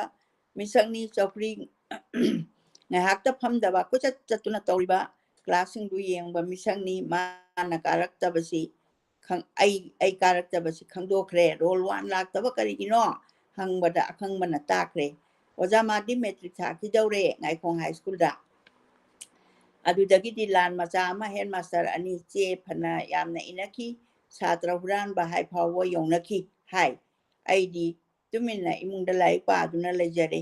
ꯑꯦꯗꯃꯤꯠ ꯀꯥꯔꯗ ꯂꯥꯛꯄꯗ ꯑꯩꯅꯦ ꯍꯦꯛ ꯇꯥꯈꯤ ꯑꯩꯅ ꯑꯅꯤꯁꯨꯕꯤ ꯀꯥꯔꯝꯗꯥꯏꯗ ꯂꯥꯏ ꯊꯣꯛꯂꯨꯕꯒꯤ ꯀ꯭ꯂꯥꯁ ꯑꯃ ꯍꯦꯟꯈ꯭ꯔꯕ ꯇꯧꯕꯨꯜꯒꯤ ꯃꯔꯨꯞꯁꯤꯡꯗꯨꯒ ꯊꯥꯃꯤꯟꯅꯕꯗꯤ ꯇꯥꯔꯦ ꯑꯗꯨꯅ ꯑꯩ ꯊꯋꯥꯏ ꯅꯨꯡꯉꯥꯏꯕ ꯑꯃꯗꯤ ꯐꯥꯎꯈꯤ ꯇꯥꯟꯕ ꯐꯪꯂꯦꯗꯅ ꯈꯟꯖꯈꯤ ꯄꯔꯤꯈꯥꯗꯨ ꯌꯥꯎꯁꯪ ꯃꯅꯨꯡꯗ ꯇꯥꯈꯤ ꯏꯃꯥꯅ ꯑꯍꯥꯟꯕ ꯑꯣꯏꯅ ꯏꯝꯐꯥꯜꯗꯒꯤ ꯂꯩꯕꯤꯔꯛꯄ ꯃꯩꯈꯦꯠ ꯃꯆꯨꯒꯤ ꯂꯣꯡ ꯄꯦꯟ ꯑꯗꯨꯃ ꯎꯞꯂꯒ ꯄꯔꯤꯈꯥ ꯊꯥꯕ ꯆꯠꯈꯤ ꯅꯥꯒꯥꯃꯄꯥꯟꯗ ꯇꯧꯕꯨꯜꯒꯤ MA ꯑꯍꯥꯟꯕ ꯑꯩꯒ꯭ꯌꯥ ꯖꯨꯒꯦꯁꯣꯔ ꯈꯣꯏꯒꯤ ꯏꯝꯐꯥꯜꯒꯤ ꯃꯌꯨꯝꯗꯨꯗ ꯑꯩꯈꯣꯏ 2-3 ꯂꯩꯃꯤꯟꯅꯔꯦ ꯄꯔꯤꯈꯥꯅ ꯕꯦꯡꯒꯣꯂꯤ ꯍꯥꯏ ꯁ꯭ꯀꯨꯜꯗ ꯇꯥꯔꯦ ꯐꯅ ꯁꯥꯡꯅ ꯈꯣꯡꯅ ꯆꯠꯄ ꯇꯥꯔꯤ ꯄꯩꯁꯥ ꯑꯆꯣꯏꯕ ꯈꯔꯁꯨ ꯍꯥꯞꯆꯤꯟꯗꯕ ꯌꯥꯗ꯭ꯔꯤ ꯁꯦꯜ ꯃꯨꯟꯕ ꯄꯔꯦꯡ ꯀꯌꯥ ꯂꯥꯟꯗꯨꯅ ꯊꯧꯔꯤ ꯀꯌꯥ ꯊꯠꯂꯕꯁꯨ ꯆꯠꯇꯕ ꯌꯥꯗꯕꯅꯤꯅ ꯆꯠꯈꯤ ꯂꯩꯁꯥꯕꯤ ꯈꯔꯅꯗꯤ ꯃꯤ ꯄꯔꯤꯈꯥ ꯆꯠꯄꯅꯤ ꯍꯥꯏꯗꯨꯅ ꯊꯥꯗꯣꯛꯄꯤꯕ ꯌꯥꯎꯈꯤ ꯌꯥꯎꯁꯪ ꯃꯅꯨꯡꯗ ꯇꯥꯕ ꯃꯦꯇ꯭ꯔꯤꯛ ꯄꯔꯤꯈꯥꯁꯦ ꯑꯗꯨꯅ ꯄꯩꯁꯥ ꯃꯨꯟꯕ ꯊꯧꯔꯤ ꯊꯠꯄꯁꯦ ꯑꯩꯈꯣꯏꯒꯤ ꯃꯅꯤꯄꯨꯔꯒꯤ ꯌꯥꯝ ꯆꯠꯅꯕꯤ ꯑꯃ ꯍꯧꯖꯤꯛ ꯐꯥꯎꯕꯗ ꯍꯧꯖꯤꯛꯇꯤ ꯁ꯭ꯄꯣꯔꯠꯁꯅ ꯑꯃꯨꯛ ꯁꯤꯟꯈꯤꯗꯅ ꯈꯤꯇꯪꯗꯤ ꯐꯔꯕ꯭ꯔꯥ ꯑꯗꯨꯕꯨ ꯃꯐꯝꯗ ꯑꯗꯨꯝ ꯂꯣꯏ ꯐꯕꯗꯤ ꯅꯠꯇ꯭ꯔꯤ ꯑꯩ ꯀꯥꯎꯗ꯭ꯔꯤ ꯕꯦꯡꯒꯣꯂꯤ ꯍꯥꯏ ꯁ꯭ꯀꯨꯜꯒꯤ ꯄꯔꯤꯈꯥꯗꯨ ꯑꯉꯛꯄ ꯆꯦꯛꯁꯤꯜꯂꯤ ꯀꯣꯏꯁꯟ ꯇꯥꯈꯤꯕ ꯑꯩꯅ ꯈꯨꯟꯕ ꯌꯥꯗꯦ ꯏꯟꯚꯤꯖꯤꯂꯦꯇꯔ ꯑꯗꯨꯅ ꯈꯨꯜꯂꯒ ꯄꯤꯔꯛꯈꯤ ꯉꯛ ꯄꯩꯕ ꯌꯥꯗꯦ ꯄꯨꯡꯆꯤꯛ ꯆꯤꯛꯈꯤ ꯑꯩꯒꯤ ꯍꯩꯅꯕꯤ ꯑꯣꯏꯈꯤ ꯑꯩꯗꯤ ꯀ꯭ꯂꯥꯁ 10 ꯇꯝꯂꯛꯇ꯭ꯔꯕꯅꯤꯅ 10ꯒꯤ ꯁꯔꯨꯛ ꯑꯗꯨꯗꯤ ꯃꯪꯅꯤ ꯑꯗꯨꯅ 9ꯒꯤ ꯁꯔꯨꯛ ꯑꯗꯨꯗ ꯅꯝꯕꯔ ꯄꯥꯁ ꯃꯥꯔꯛ ꯂꯧꯗꯕ ꯌꯥꯗꯕꯅꯤ ꯃꯦꯀꯥꯅꯤꯛ ꯁꯕꯖꯦꯛꯁꯨ ꯃꯇꯝ ꯑꯗꯨꯋꯥꯏꯗ ꯗꯥꯏꯅꯥꯃꯤꯛꯁꯇꯒꯤ ꯅꯝꯕꯔ 50ꯗꯨ ꯅꯥꯟꯊꯣꯛꯍꯟꯕ ꯌꯥꯗꯦ ꯉꯝꯖꯔꯒꯅ 10ꯒꯤ ꯁꯔꯨꯛ ꯀꯣꯏꯁꯟ ꯑꯃꯇꯪ ꯈꯨꯝꯕ ꯉꯝꯅꯅꯕ ꯍꯣꯠꯅꯕ ꯇꯥꯏ ꯃꯗꯨ ꯈꯪꯗꯨꯅ ꯈꯔ ꯂꯥꯏꯅ 10ꯒꯤ ꯁꯔꯨꯛ ꯃꯣꯃꯦꯟꯇꯝ ꯍꯥꯏꯕ ꯆꯦꯞꯇꯔꯗꯨ ꯁꯦꯅꯤꯌꯔ ꯑꯃꯕꯨ ꯇꯥꯍꯟꯗꯨꯅ ꯈꯪꯉꯤ ꯑꯗꯨꯗꯒꯤ ꯑꯃ ꯍꯪꯂꯛꯈꯤ ꯑꯗꯨꯕꯨ ꯆꯨꯝꯂꯕꯗꯤ ꯑꯩꯅ 60 ꯅꯛꯅ ꯐꯪꯂꯕꯅꯤ ꯄꯔꯤꯈꯥ ꯂꯣꯏꯔꯒ ꯊꯣꯛꯂꯛꯄꯗ ꯑꯇꯩ ꯁꯥꯇ꯭ꯔ ꯎꯅꯕꯗ ꯑꯩꯅ ꯇꯧꯔꯝꯕ ꯃꯣꯃꯦꯟꯇꯝ ꯑꯗꯣ ꯑꯪꯀꯗꯨꯁꯨ ꯐꯣꯜ ꯃꯥꯟꯅꯔꯝꯈꯤ ꯃꯗꯨꯗ ꯑꯩꯅ ꯅꯨꯡꯉꯥꯏꯃꯟꯈ꯭ꯔꯗꯨꯅ ꯕꯦꯡꯒꯣꯂꯤ ꯍꯥꯏ ꯁ꯭ꯀꯨꯜꯒꯤ ꯀꯣꯟꯊꯣꯡ ꯆꯣꯡꯈꯤ ꯑꯩ ꯄꯥꯁ ꯇꯧꯔꯦ ꯑꯩꯅ ꯁꯤꯅꯦꯃꯥ ꯇꯤꯀꯦꯠ ꯀꯛꯂꯅꯤ ꯍꯥꯏꯗꯨꯅ ꯑꯩꯈꯣꯏ ꯇꯧꯕꯨꯜꯒꯤ ꯏꯃꯥꯟꯅꯕ 3 ꯚꯤꯛꯇꯣꯔꯤ ꯁꯤꯅꯦꯃꯥ ꯍꯣꯜꯗ ꯂꯥꯛꯈꯤ फिर वही दिल लाया हूं हाइबा फिल्म दु कापलमी हीरो दी जोय मुखर्जीनी हेरोइन दुकी ममिंग दी काउख्रे असा परिक माली खली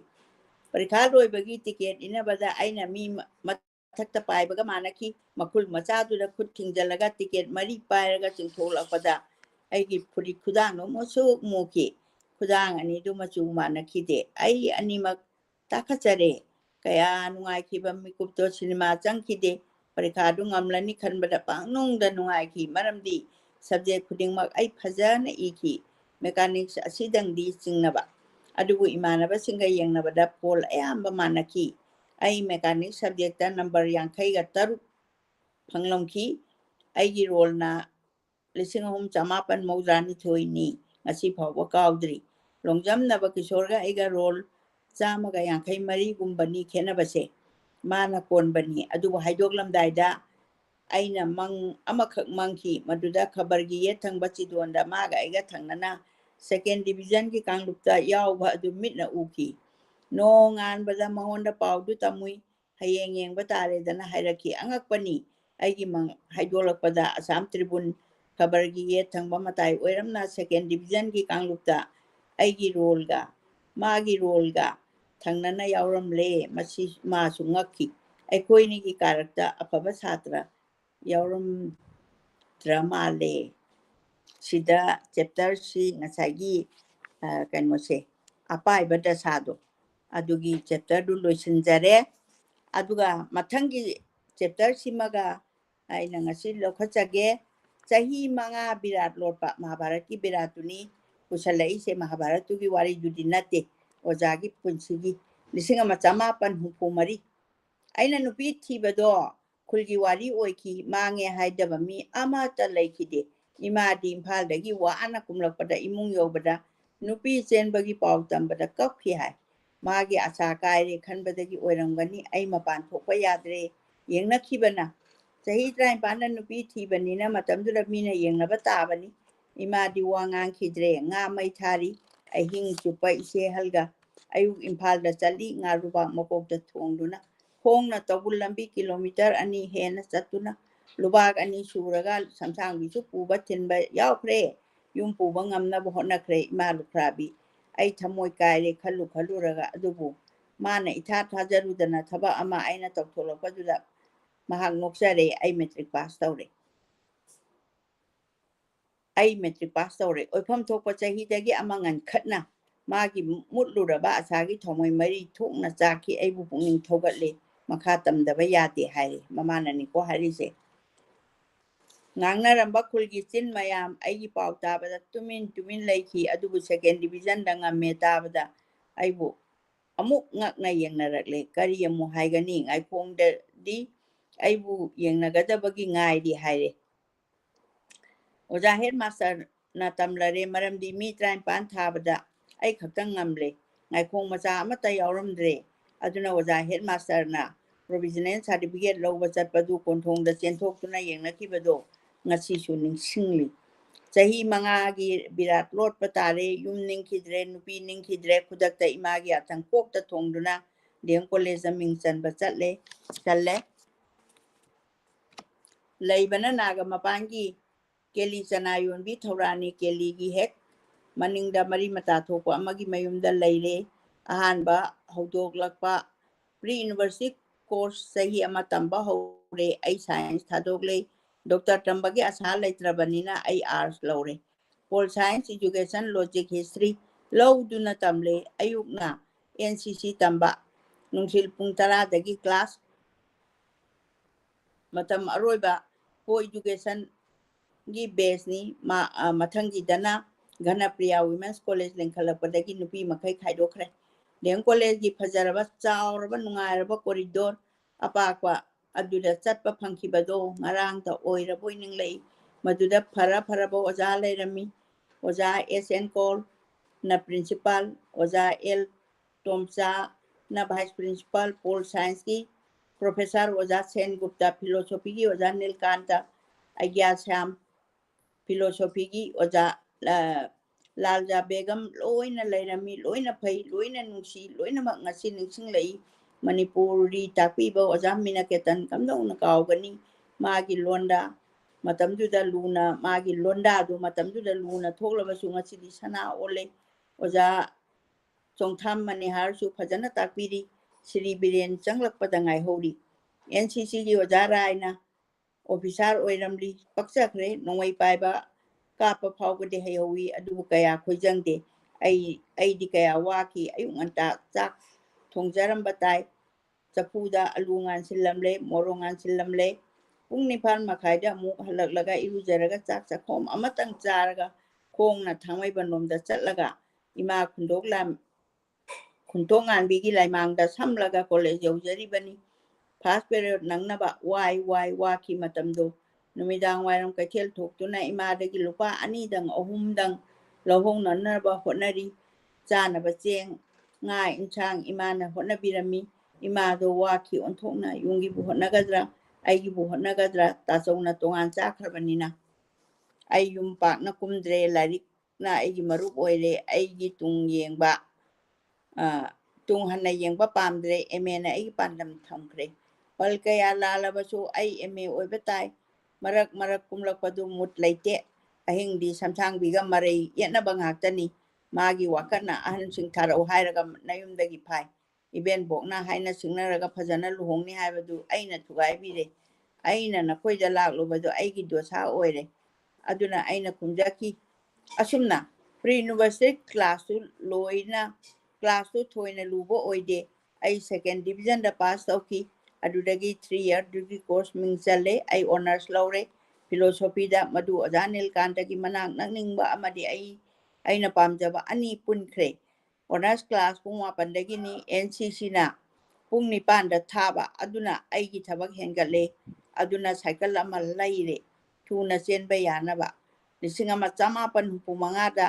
ꯆꯥꯛ ꯇꯥꯡꯕꯒꯤ ꯆꯩꯅꯥ ꯐꯪꯕ ꯀꯨꯝꯅꯤ ꯑꯗꯨꯒꯤ ꯃꯦꯒꯤ ꯇꯥꯡ 28ꯗ ꯆꯥꯛꯂꯥꯝ ꯈꯣꯡꯆꯠ ꯆꯠꯄ ꯌꯥꯎꯈꯤ ꯆꯤꯐ ꯀꯃꯤꯁꯅꯔꯒꯤ ꯕꯪꯒ꯭ꯂꯣꯗ ꯁꯥꯇ꯭ꯔ ꯃꯌꯥꯝ ꯐꯨꯖꯤꯜꯂꯦ ꯃꯤꯑꯣꯏ ꯈꯔ ꯋꯥꯔꯤ ꯁꯥꯕ ꯆꯪꯈ꯭ꯔꯦ ꯆꯤꯐ ꯃꯤꯅꯤꯁꯇꯔ ꯑꯣꯖꯥ ꯀꯣꯏꯔꯦꯡ ꯌꯥꯎꯈ꯭ꯔꯦ ꯑꯩꯗꯤ ꯆꯤꯐ ꯃꯤꯅꯤꯁꯇꯔꯁꯦ ꯃꯇꯝꯗꯨꯗ ꯃꯣꯏꯔꯥꯡ ꯀꯣꯏꯔꯦꯡ ꯑꯣꯏꯕ ꯃꯇꯝꯅꯤ ꯑꯗꯨꯕꯨ ꯀꯨꯏꯅ ꯊꯣꯛꯂꯛꯃꯟꯗꯕꯗꯒꯤ ꯃꯄꯥꯟꯗ ꯅꯨꯡꯁꯥ ꯐꯧꯔꯤꯕ ꯁꯥꯇ꯭ꯔꯁꯤꯡ ꯂꯥꯡꯕ ꯍꯧꯔꯦ ꯆꯤꯐ ꯀꯃꯤꯁꯅꯔꯒꯤ ꯕꯪꯒ꯭ꯂꯣꯗ ꯅꯨꯡꯅ ꯊꯥꯖꯤꯟꯈ꯭ꯔꯦ ꯅꯨꯡ ꯊꯥꯕ ꯍꯧꯔꯦ ꯅꯣꯡꯃꯩ ꯀꯥꯞꯂꯛꯂꯦ ꯁꯥꯇ꯭ꯔ ꯑꯃꯗꯤ ꯃꯤꯆꯝ ꯄꯨꯟꯅ 3 ꯁꯤꯔꯦ ꯃꯁꯤꯒꯤ ꯋꯥꯔꯤꯁꯦ ꯀꯌꯥꯔꯛ ꯑꯈꯪ ꯑꯍꯩ ꯀꯌꯥꯅ ꯏꯅꯈ꯭ꯔꯦ ꯑꯗꯨꯅ ꯑꯩꯅ ꯁꯟꯗꯣꯛꯂꯨꯕꯒꯤ ꯐꯖꯗꯕ ꯂꯩꯔꯦ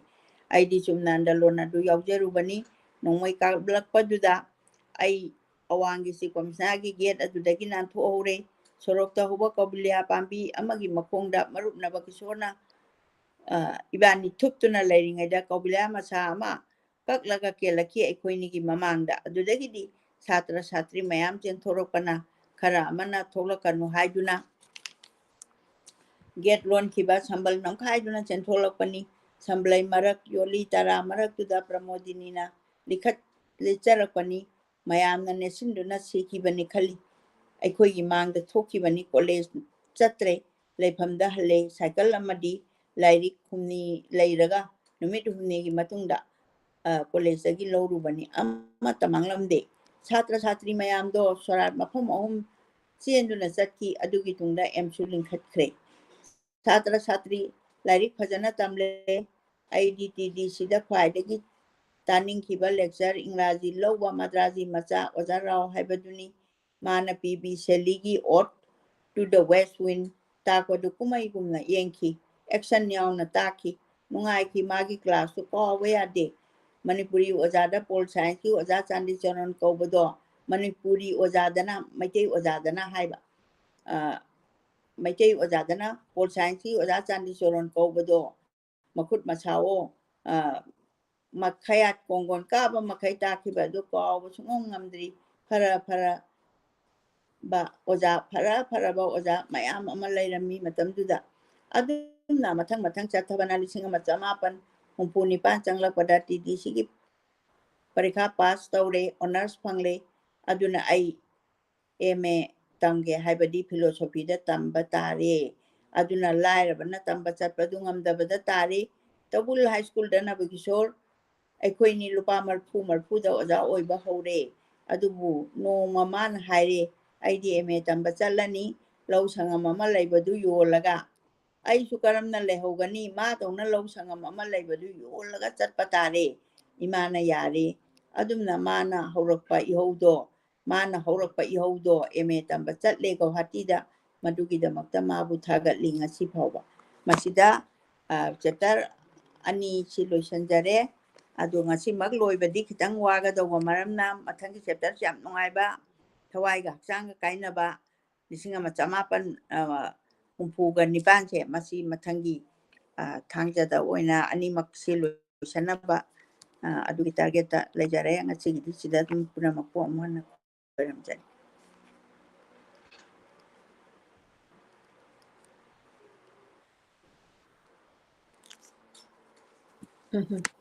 Imana ngasi chapter 2 muni ningsing wari mingoina panjarabada akogi writer salam tombana ibiba asi pabibagidamata thakachari imagidamata love and like thabirau imana pabidana khoi mayam maitelon paba thoktaba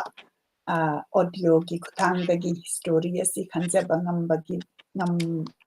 basi imana pabidana tawbani aduna madugidamata thakachari aduga akhoigi aiba magi photo sem tang zoom tawjarake aiba salam tomba mana yamna ichang thongna magi ningsing wari memoir asi ibira akanda magi personal wari amadi manipur gi society gi mami taba adugumba phasaraba direct asi matam kai thokpiraga khoi damakta ibira pagi damakta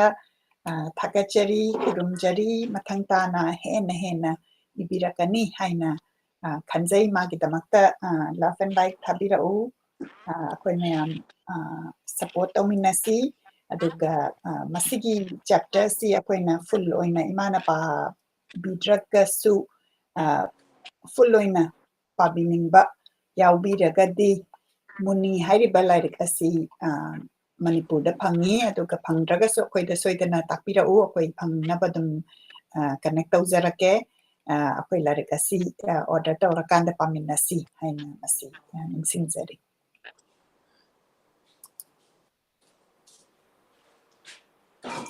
lagi ima ngatang pothabiu imana ngatang potharingai sida ngasai aina akhoigi manipurdagi thabira akanda akhoigi writer ngasi feature tawjariba writer gi book se tara aingonda tara phangi ado amtang ai amamam ucherake aduga adom su soidana lyric singsi yenkhatpira kanda akhoi paminasi aduga akhoi masen gift tawminasi aduga aigi team Lakshmi saubamna lead tawraga hummingbird team bu hatna thagachari yamna nungsina thabirakpagidamakta direct tara se phangba aina yam paningdana huzik si the painter hariba direct novel se masi ai pa bahuzare painter haisid ai sasu lai pakhara pambani na masi kamai tarongani aina pa bahuzabani an award winning novel translated by Thoi Thoi O Cottage masigi novel asi aina chapter ahum mari muktang pabada ngairi aduga artist oiriba asina nupi oirakanda magi character sida akhoigi naharol yaurakpa aduna yamna akhoigi manipur ge sanaba haitare madugi warini adu pabadi loitri adu pabadi hauzare masigi novel asi lagi mathangi sina spark mairik ama masisu yamna collection of masi poem oigadoribani aduga yam nungsiba aina lyric singsi doinamak hujing ngasi doinamak feature tawdragasu lyric ibakanda dedication tawbase masi amtang pathokjarake to my loving father whom I missed for long 5 lines being my 5 soul 108 points being a lotus of 108 petals I offer this my book a spark yanung sina mana writer na magi father da offer a dedicate tawba aduga mana 108 points 100 cham nipan akhoi lotus ki cham nipan thambal offer tawba du maina points offer tawba ni yanung sina dedication si aina pabada share tawjaning dana tawbani masi masu laire adagi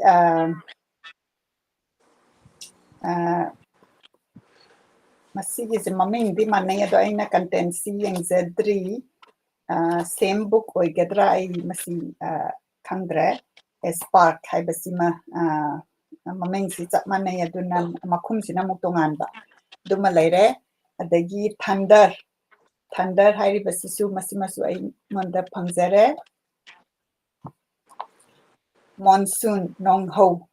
hariba asina akoigi author sina masi translation nate mana masamak na english na dum izerakanda phongba lyric ni aduna ai lyric map se leirabanina yamna paningba aingonda yamna nungaiba mapoi mathangi sisu for the spark hariba lyric asini adagi delta sina Manipuri poem singsi translation English ta tawba translation gi collection ni adagi beyond masisu poem ni aduna akoigi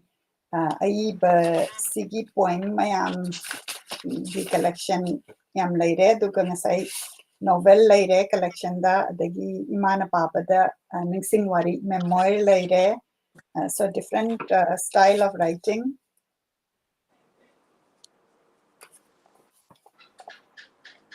adagi short story gi collection ni sinamuk bewitched hairibasi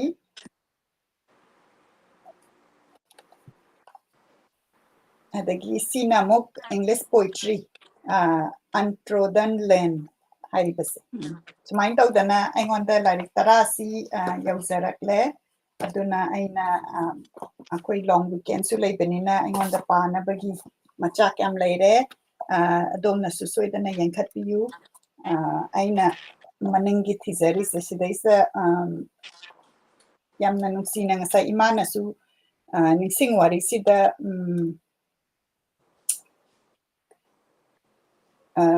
reference khara tawbiki adubu akoigi quote kitang haijage Khaidem Pramodini na 2005 ta haibiramba Kanglaipak Manipur is a small land inhabited by the Kanglaichas Manipuris. To tell about our motherland and its people beyond the vast ocean, this Sea Waves is standing as a literary organization, Thoubal being its headquarter. Habadi initiatives the English the Pongbagi initiatives the Akoina Manipuri literature si Samudra Wangna Akoigi Manipuri community dagi hindokna chatna nabagi damakta semkatpa organization the Seaweed Manipur se masina tawakanda English ta ponga kanda aina mo kunsi pa bangam base masigi initiative se akoigi women founding writer Khaidem Pramodini mama samakna birambani 2005 ta sumain tawdana leire masi aina share tawzabani adudi makha tarakpada yengbiriba pumnamaknasu ngasigi chapter anisi tabada kari phaubi haibadu soidana comment ta ibirau aduga larik asi amuka so ay amtang ucharake larik asi soidana yankhatpiyu aduga larik si pambiraga di imadadi aina khanbada copy singsi doinamak nahan pumnamakna lawkhrabra lay copy laybra Laitre manga tu loina ba keno oidana masigi larik sigi makum sine do akoi copy manga akoina author dagi lawjabani adubu adomna pambiraga de dum haibirao akoina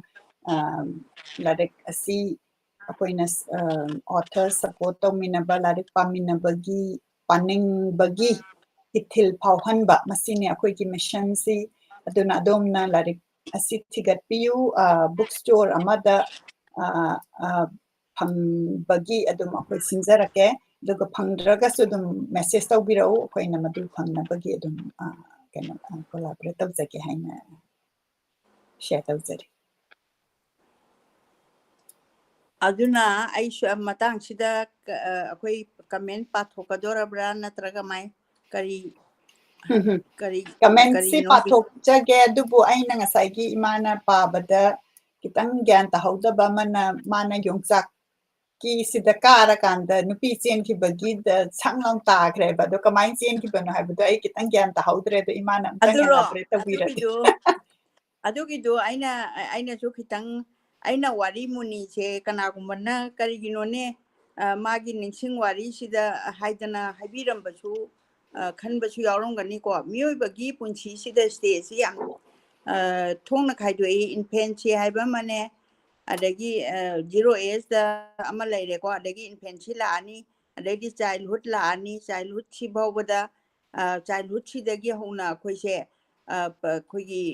sum kai haini mioi bagi wakhan che nupa nupi haiba mai sona po ma banina dula khalakpa wakhan sida ngachi bogi manung da chatliba sing sida aikoina wakhan phadaba ngamdaba adagi nauna adu nupi nahagi kanoda khongdaba suguma mayam ama leirineba adubu aina khwaidagi uchaningi se uchaningna pajariba aina nainarura kanda aina masi page haina khalakpa wakhanse aina kitang share tawjage ko akhoi punamakse soidaba kanamta di leite aduga soidaba misu adum marak amada maton yaurakan soiba sodum yawi taibong mewe punsi soidaba kanam holete soiba mayam sina punjalaga live oiline adugo ngasi ojada leiriba will power mana aduga ojagi mamana matungda kanagumba amana lepiragadi magi inspire tawragadi magi pandamdo yoki habse masi yam uning mandana aina ojagi moral se mana ngasagi class 9 daneba adu nupi tu chen bagi dudi nothing kaisu nate nupi tu jikan gi duda kaino chu makhan yam leide ko chen bai ne muk leide haina bai na muk lei so many madudi naina ragumsi magi thamgrasi kwai gi akoina main idea ma lokhatoise masi soiru reba punchi sida nusiba du suma sakhange mioi banina ojagi punchi nusiba suma sakhange aduga mani ningba mana ona tainaba punchi amada suma se satkri neba yang kan ona ruba sunate adu raga suma na khanba wakhando mana kaungam da bam sulai maduda naina gum seba mana soiru reba lai tu tamba da 9 da nupi mayum palaga eme bawa lai tong gi base khut thek na ne kano pa bada ne mi yama moyaba kari gi noida mayum makai palaga di laitam barum da sujang jang da bane ba aduna ni ahla mancing sina noi nahi tamba loi ko aduga noi mapung phara kan noi apamba do admaina tawsi haina haidise so many disturbance lai ba wakhan sida adu lakna ojana joy tawra kan magi part aina lokhachari myam se aina atai da moral pidi habanate ko mana ngasagi like si kamai pa sige mana like tu da dum ungaga leiba wakhando adumaina akoina angangsingsina kaiguma machet ama soiragasu ahlamangsingsiju adu ngakpira moi mahidude dum tamhanbagi idea se aina society da ai paujel ama pining bado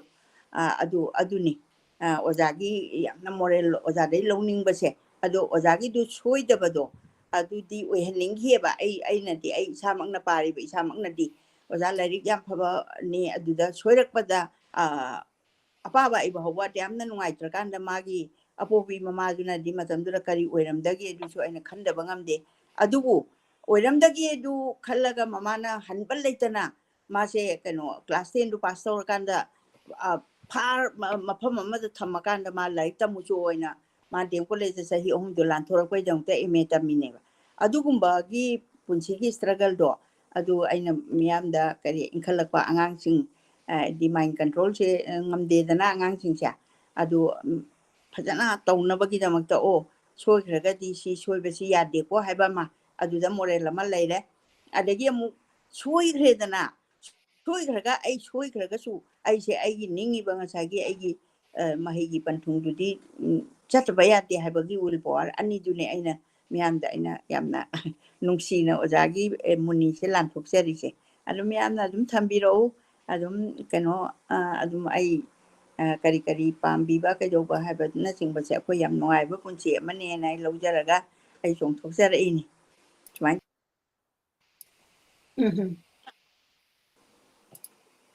ada aina khangjaningi se hoi imana haidubudi chumme ko khoi mayam doinamak masi yajaninga bani yamna khoi writers cinema na tawrubaduda focus oina mana MAC di loige na mage duda lohongaga su larik tambagi moral adumati yaure ada aina wari da gyan ta da baduni adom da yam kanna focus tawbagi nate mana yongchaki karam makan da chen gi bagi senior gi buda kamain tawgibano ngonda kitang understand adudi mana writer sina ai bo ja sina mana media mu bagini ai bo hajo haragadi okay aduda kamai tawre joban tawrurabanina mi se laksallaba kananomna di insige tawreba adai da de ai yam kana di khangjarubadi natre adosu ai bada ina khalam doiba wakanse mana ngasagi nupi macha singse ꯅꯨꯄꯥꯁꯤꯡꯁꯤ ꯂꯥꯏꯔꯤꯛ ꯌꯥꯝ ꯃꯄꯥꯟꯗꯒ ꯆꯠꯈ꯭ꯔꯀꯥꯟꯗ ꯑꯗꯨ ꯑꯣꯏꯔꯝꯗꯕꯗꯤ ꯌꯥꯏꯀꯣ ꯍꯧꯖꯤꯛ ꯍꯧꯖꯤꯛ ꯍꯤꯡꯅꯔꯤꯕ ꯉꯥꯛꯇꯅꯤꯅ ꯀꯩꯅꯣꯁꯨ ꯃꯥꯒꯤ ꯁꯤꯝꯕꯣꯂꯤꯀꯦꯂꯤ ꯍꯥꯏꯔꯤꯁꯦ ꯑꯗꯨ ꯃꯇꯝꯗꯨꯗ ꯀꯩꯅꯣꯅꯤ ꯅꯨꯄꯤ ꯑꯅꯤꯅꯤ ꯂꯣꯏ ꯇꯥꯟꯅꯔꯝꯒꯅꯤ ꯑꯗꯨ ꯑꯃꯗꯤ ꯃꯇꯥꯡ ꯆꯥꯔꯦ ꯀꯥꯏꯅ ꯈꯜꯂꯒ ꯃꯇꯝꯗꯨꯗꯗꯤ ꯈꯨꯡꯒꯪꯒꯤ ꯄꯨꯟꯁꯤꯁꯨ ꯄꯨꯟꯁꯤꯅꯤ ꯁꯣꯍꯣꯔꯒꯤ ꯄꯨꯟꯁꯤꯁꯨ ꯄꯨꯟꯁꯤꯅꯤ ꯑꯦꯖꯒꯤꯗꯨꯗꯤ ꯀꯅꯥꯝꯇ ꯈꯦꯠꯅꯕ ꯅꯠꯇꯦ ꯈꯨꯡꯒꯪꯗ ꯂꯩꯕ ꯃꯤꯁꯨ ꯁꯣꯍꯣꯔꯒꯤ ꯃꯤꯁꯨ ꯃꯥꯒꯤ ꯑꯦꯖ ꯁꯇ꯭ꯔꯛꯆꯔ ꯃꯥꯏꯟ ꯆꯦꯟꯖ ꯇꯧꯕ ꯑꯦꯗꯣꯂꯦꯁꯦꯟꯁꯇꯒꯤ ꯃꯦꯆꯨꯔꯤꯇꯤ ꯂꯥꯛꯄ ꯑꯁꯤ ꯃꯌꯥꯝꯁꯦ ꯂꯥꯛꯄꯁꯤꯅ ꯅꯨꯄꯤꯗꯨꯅꯗꯤ ꯃꯣꯏꯒꯤ ꯂꯝꯖꯤꯡꯕ ꯑꯃꯅ ꯄꯨꯔꯒ ꯂꯥꯛꯏ ꯑꯣꯖꯥꯗꯤ ꯀꯩꯁꯨ ꯈꯪꯖꯗꯦ ꯌꯣꯡꯆꯥꯛ ꯍꯦꯛꯇꯅ ꯂꯩꯕꯅꯤ ꯑꯗꯨꯅ ꯅꯨꯄꯤꯁꯤ ꯃꯈꯣꯡ ꯊꯣꯡꯅ ꯏꯜꯂꯒ ꯄꯣꯔꯛꯏꯑꯕ ꯃꯥ ꯃꯁꯥ ꯂꯥꯛꯇꯕ꯭ꯔꯗꯤ ꯑꯩ ꯈꯪꯗꯦ ꯏꯜꯂꯒꯗꯤ ꯀꯅꯥꯅꯣꯝ ꯄꯣꯔꯛꯑꯦ ꯁꯦꯝꯕꯤꯕꯗꯨ ꯑꯣꯏꯔꯝꯕ ꯑꯣꯀꯦ ꯌꯥꯏ ꯑꯣꯀꯦ ꯏꯠ ꯃꯦ ꯕꯤ ꯑꯗꯨꯗꯤ ꯑꯗꯒꯤ ꯍꯧꯖꯤꯛꯀꯤ ꯂꯨꯍꯣꯡꯉꯤꯕ ꯂꯧꯔꯤꯕꯁꯤ ꯃꯥꯒꯤ ꯀꯦꯔꯦꯛꯇꯔꯁꯤꯗ ꯁꯝꯁꯥꯡꯕꯤ ꯍꯥꯏꯔꯤꯕꯁꯤꯗꯅꯦꯕ ꯂꯨꯍꯣꯡꯉꯤꯁꯦ ꯑꯣꯀꯦ ꯑꯗꯨꯅꯦ ꯃꯥꯒꯤ ꯍꯧꯖꯤꯛ ꯂꯥꯏꯐ ꯑꯗꯨꯒꯤ ꯄꯥꯔꯠꯅꯔ ꯃꯇꯥꯡꯗ ꯑꯩꯅ ꯑꯣꯏꯔꯤꯁꯦ ꯒ꯭ꯌꯥꯟ ꯇꯥꯗꯕꯒꯤ ꯍꯪꯖꯕꯅꯤ ꯑꯗꯨꯒ ꯂꯥꯏꯔꯤꯛꯁꯤ ꯑꯩꯉꯣꯟꯗ ꯂꯩꯇꯕꯅꯤꯅ ꯑꯩꯅꯗꯤ ꯁꯣꯝꯗ ꯇꯥꯔꯤꯕꯅꯤꯅ ꯈꯪꯅꯤꯡꯕ ꯑꯗꯨꯒꯤ ꯀꯅꯦꯛꯁꯟꯗꯣ ꯑꯗꯒꯤ ꯑꯃꯔꯣꯝꯗ ꯑꯃꯨꯛ ꯈꯜꯂꯦꯀꯣ ꯁꯤ ꯅꯤꯡꯁꯤꯡ ꯋꯥꯔꯤꯅꯤꯅ ꯑꯩꯈꯣꯏꯒꯤ ꯔꯥꯏꯇꯔꯁꯤꯅ ꯃꯥꯅ ꯏꯔꯛꯏꯁꯤ ꯍꯧꯖꯤꯛ ꯁꯝꯁꯥꯡꯕꯤ ꯍꯥꯏꯔꯤꯁꯤ ꯍꯧꯖꯤꯛ ꯍꯧꯖꯤꯛ ꯔꯥꯏꯇꯔꯁꯤꯒꯤ ꯋꯥꯏꯐ ꯑꯣꯏꯗꯣꯏꯅꯦꯕ ꯑꯗꯨꯅ ꯑꯃꯨꯛ ꯑꯩꯉꯣꯟꯗ ꯑꯃꯨꯛ ꯈꯜꯍꯜꯂꯦ ꯃꯥꯒꯤ ꯋꯥꯏꯐꯇꯨꯅ ꯑꯃꯨꯛ ꯄꯥꯔꯀꯥꯟꯗ ꯀꯔꯤ ꯈꯜꯂꯝꯒꯅꯤ ꯍꯥꯏꯅ ꯑꯗꯨꯒꯤ ꯀꯣꯏꯁꯟꯗꯨꯁꯨ ꯑꯗꯨꯝ ꯑꯩꯈꯣꯏ ꯂꯥꯏꯔꯤꯛꯁꯤ ꯐꯣꯡꯕꯤꯔꯛꯑꯕꯅꯤꯅ ꯄꯨꯊꯣꯔꯛꯑꯕꯅꯤꯅ ꯑꯩꯈꯣꯏꯒꯤ ꯔꯤꯗꯔ ꯑꯇꯥꯕ ꯑꯩꯈꯣꯏꯅ ꯈꯟꯕꯗ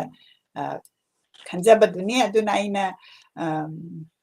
ꯑꯩꯈꯣꯏ ꯔꯥꯏꯇꯔꯒꯤ ꯋꯥꯏꯐꯁꯦ ꯑꯃꯨꯛ ꯏꯟꯇꯔꯚ꯭ꯌꯨ ꯇꯧꯅꯤꯡꯕ ꯍꯥꯏꯇꯥꯔꯦ ꯀꯔꯤ ꯈꯜꯂꯤ ꯀꯥꯏꯅ ꯁꯨꯃꯥꯏꯅ ꯑꯩꯈꯣꯏꯒꯤ ꯏꯊꯣꯔꯛꯄꯁꯦ ꯍꯥꯏꯇꯥꯔꯦ ꯑꯗꯨꯗꯤ ꯑꯩ ꯀꯃꯦꯟ ꯃꯊꯪ ꯃꯊꯪ ꯂꯧꯈꯠꯆꯒꯦ ꯑꯗꯣꯝ ꯇꯥꯕꯤꯔꯤꯕ ꯄꯨꯝꯅꯃꯛꯅꯁꯨ ꯑꯗꯣꯝꯒꯤ ꯀꯔꯤ ꯐꯥꯎꯏ ꯍꯥꯏꯕꯗꯨ ꯁꯣꯏꯗꯅ ꯀꯃꯦꯟ ꯇꯧꯕꯤꯔꯛꯎ ꯉꯥꯟꯊꯣꯏ ꯃꯤꯇꯩꯅ ꯏꯃꯥ ꯑꯃꯗꯤ ꯏꯆꯦꯕꯨ ꯈꯨꯔꯨꯝꯖꯔꯤ ꯍꯥꯏꯅ ꯏꯕꯤꯔꯛꯏ ꯅꯦꯁꯤ ꯅꯤꯔꯃꯂꯥ ꯌꯦꯡꯕꯤꯔꯤ ꯅꯤꯔꯃꯂꯥ ꯔꯥꯖꯀꯨꯃꯥꯔꯤ ꯋꯥꯆꯤꯡ ꯐ꯭ꯔꯣꯝ ꯑꯍꯜꯂꯨꯞ ꯏꯝꯐꯥꯜ ꯏꯁꯠ ꯁꯁꯤꯀꯥꯟꯇ ꯍꯤꯗꯥꯡꯃꯌꯨꯝ ꯌꯦꯡꯕꯤꯔꯤ ꯄꯨꯝꯅꯃꯛꯄꯨ ꯈꯨꯔꯨꯝꯖꯔꯤ ꯋꯥꯆꯤꯡ ꯐ꯭ꯔꯣꯝ ꯁꯒꯣꯜꯕꯟ ꯃꯣꯏꯔꯥꯡ ꯂꯩꯔꯛ ꯃꯆꯤꯟ ꯅꯣꯅꯦ ꯄꯥꯔꯀꯤꯡꯗꯒꯤ ꯃꯅꯤ ꯁꯤꯡ ꯌꯦꯡꯕꯤꯔꯤ ꯒꯨꯗ ꯏꯚꯤꯅꯤꯡ ꯍꯥꯏꯅ ꯏꯕꯤꯔꯛꯏ ꯕꯤꯖꯨ ꯂꯧꯔꯥꯡ ꯃꯅꯤ ꯑꯩꯈꯣꯏꯗ ꯎꯅꯔꯦ ꯏꯃꯥꯏꯆꯥ ꯑꯗꯣ ꯌꯥꯝ ꯅꯨꯡꯁꯤ ꯃꯥꯁꯨ ꯃꯨꯅꯤ ꯂꯧꯈꯤꯕꯒꯤꯗꯃꯛꯇ ꯏꯕꯥꯅꯤ ꯈꯪꯅꯍꯧꯔꯤꯅꯤ ꯑꯗꯨꯗꯤ ꯃꯅꯤ ꯏꯃꯥꯒ ꯐꯣꯇꯣꯗꯤ ꯅꯝꯃꯤꯟꯅꯍꯧꯗ꯭ꯔꯦ ꯍꯥꯏ ꯑꯗꯣ ꯁꯣꯏꯗꯅ ꯂꯥꯏꯔꯤꯛꯇꯨ ꯄꯥꯕꯤꯔꯀꯥꯟꯗ ꯈꯤꯇꯪ ꯔꯤꯚ꯭ꯌꯨ ꯍꯥꯏꯕ ꯇꯥꯔꯦ ꯇꯧꯕꯤꯔꯛꯑꯒꯗꯤ ꯌꯥꯝꯅ ꯅꯨꯡꯉꯥꯏꯖꯒꯅꯤ ꯂꯥꯏꯔꯤꯛꯁꯤ ꯑꯩꯈꯣꯏꯅ ꯑꯩꯅꯗꯤ ꯄꯥꯕꯁꯤ ꯈꯔ ꯈꯨꯠꯂꯣꯏꯗꯕꯒꯤ ꯏꯃꯥꯅ ꯆꯦꯞꯇꯔ ꯈꯔ ꯈꯟꯒꯠꯄꯤꯕꯁꯤ ꯄꯥꯖꯔꯦ ꯑꯗꯨꯒ ꯑꯗꯣꯝꯅ ꯐꯨꯜ ꯄꯥꯔꯕꯅꯤꯅ ꯀꯔꯤ ꯈꯟꯕꯤ ꯍꯥꯏꯕꯗꯨ ꯁꯣꯏꯗꯅ ꯁꯦꯌꯔ ꯇꯧꯕꯤꯔꯛꯎ ꯕꯤꯖꯨ ꯂꯧꯔꯥꯡꯕꯝꯅ ꯂꯣꯡ ꯂꯤꯚ ꯐꯥꯏꯟꯗꯤꯡ ꯗ ꯚꯣꯏꯁ ꯍꯥꯏꯅ ꯏꯕꯤꯔꯛꯏ